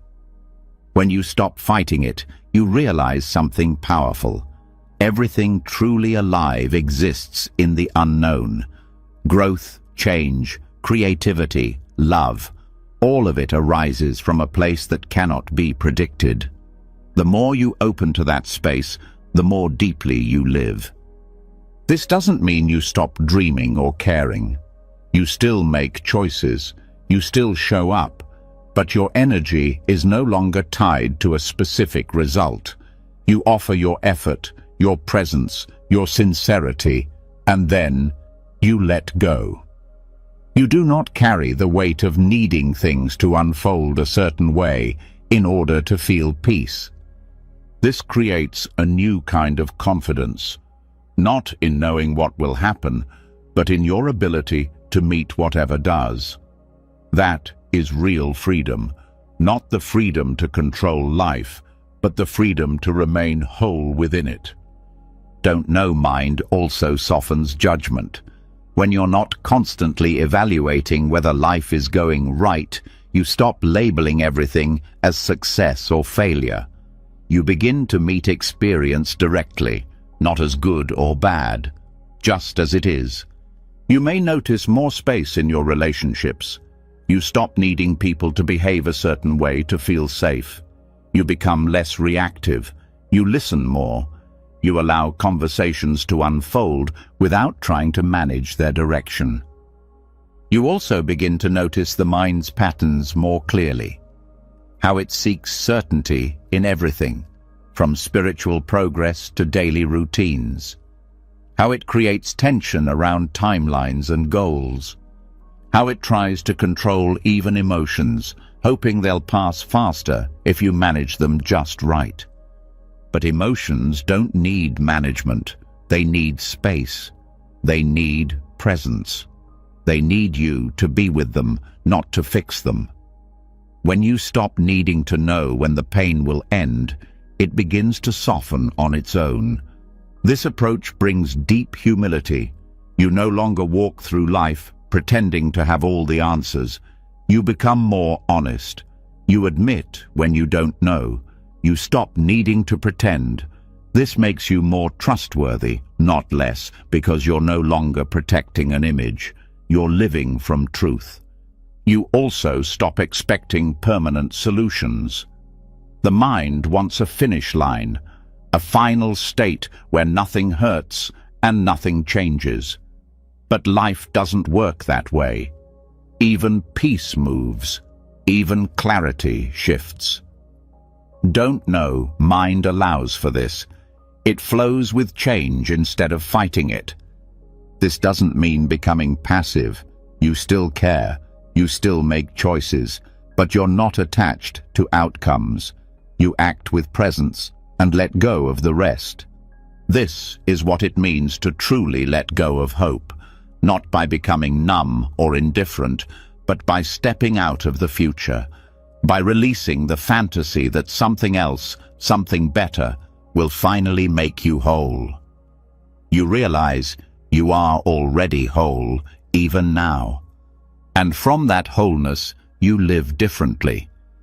You show up not because of what you expect to get, but because being present is its own reward. You listen because it matters now, not because it will change something later. You rest, not because you've earned it, but because it's what this moment calls for. In Don't Know Mind, healing no longer depends on how things unfold. It becomes a way of relating to each moment, with curiosity, with humility, with softness. It says, I don't know what this means, I don't know where this leads, but I'm here for it. And being here is enough. Once you begin to rest in Don't Know Mind, free from needing answers, outcomes, or promises, something deeper begins to settle. The space that was once filled with expectation becomes quiet. But within that quiet, there may still be residue, not in thought, not in logic, but in the heart. Old grief, unfinished stories, pain that has been seen and softened, but not fully released. Sometimes awareness alone is not enough.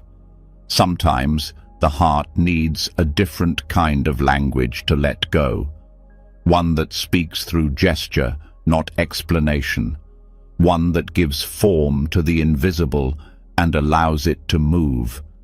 This is where ritual begins. Ritual is not superstition. It is not magic. It is embodied meaning. It is a way for the mind and body to meet in action what cannot be fully resolved in thought. Ritual creates a threshold between inner experience and outer expression. It allows what is heavy inside to be placed outside, witnessed, honored, and released. In Buddhism, ritual is not about control. It is about surrender. A form of offering, not to an external force, but to your own sincerity. A way to mark a transition that words cannot reach. Through ritual, the body participates in the healing.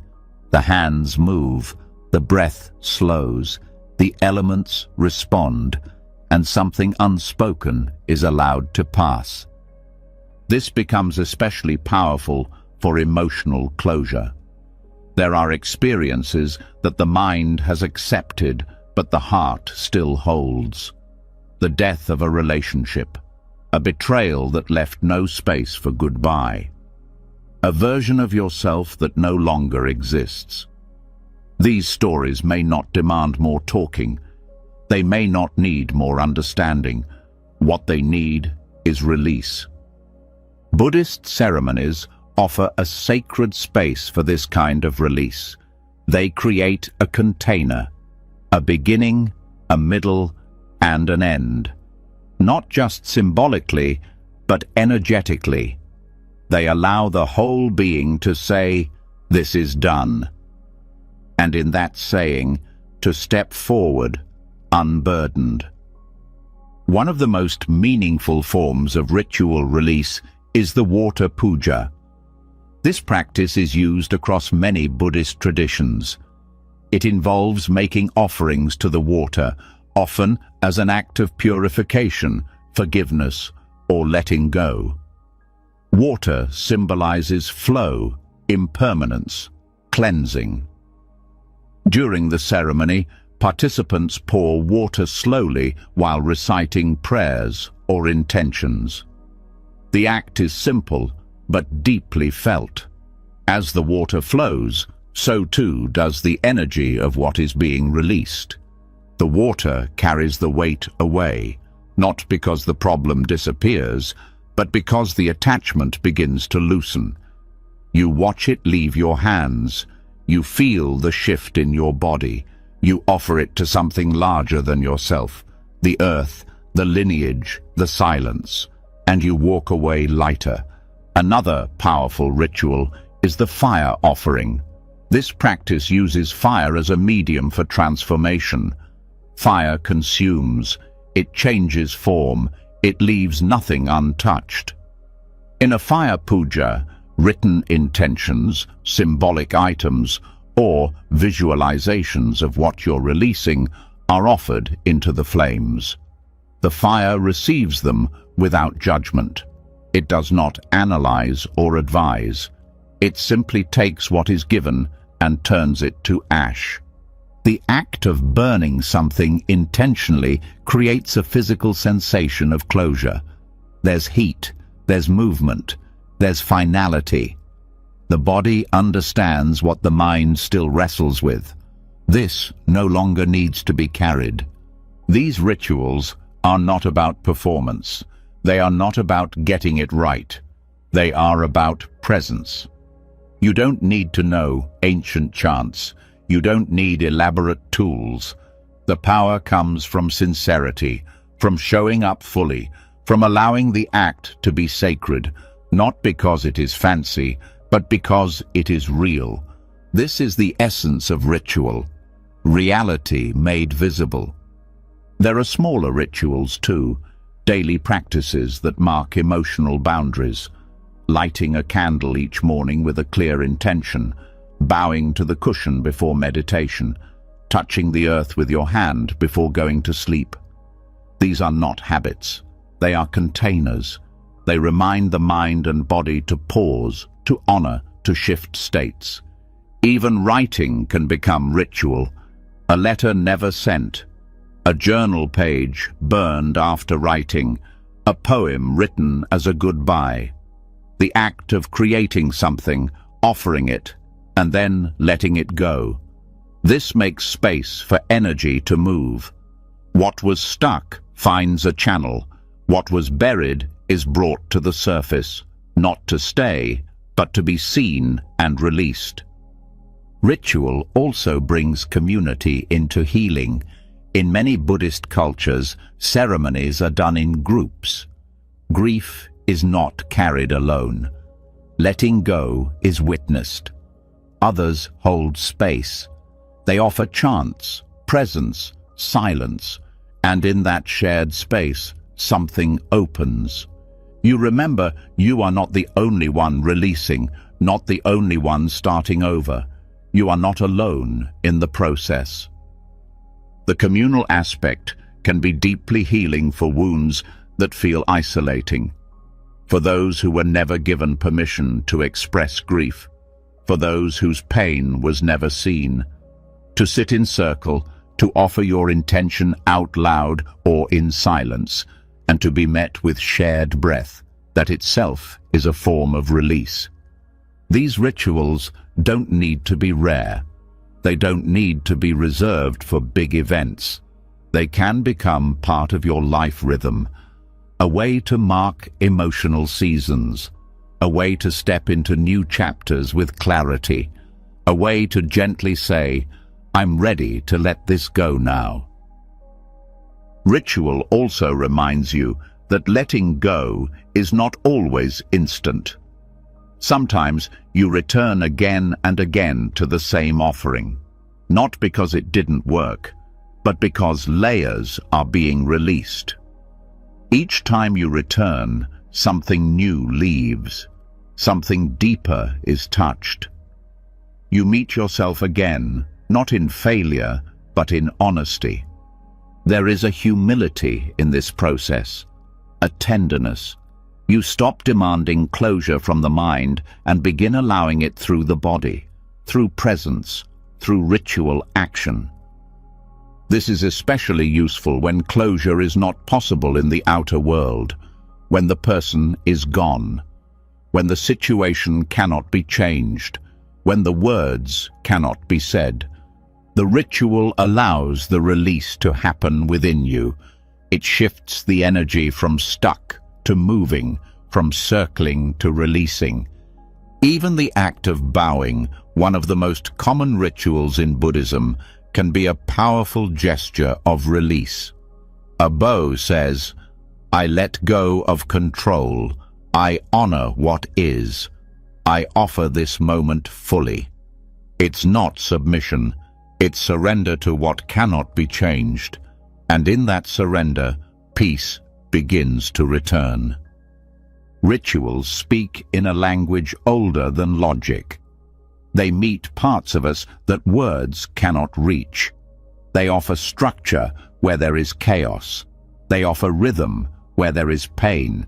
And most importantly, they remind us that healing is not only mental, it is spiritual, emotional, physical, and relational. They teach us that release is not forgetting. It is remembering differently, remembering without clinging, remembering with love, without needing to hold.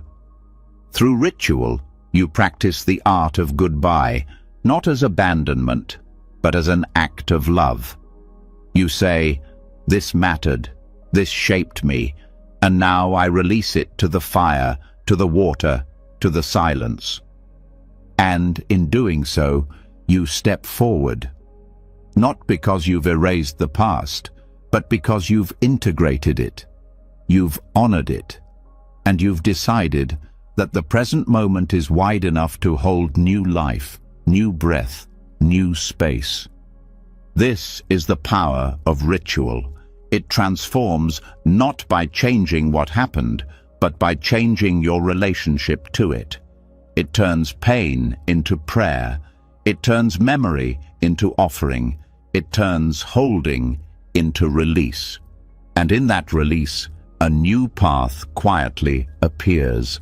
Not the path of forgetting, not the path of perfection, but the path of freedom. One step, one breath, one sacred act at a time.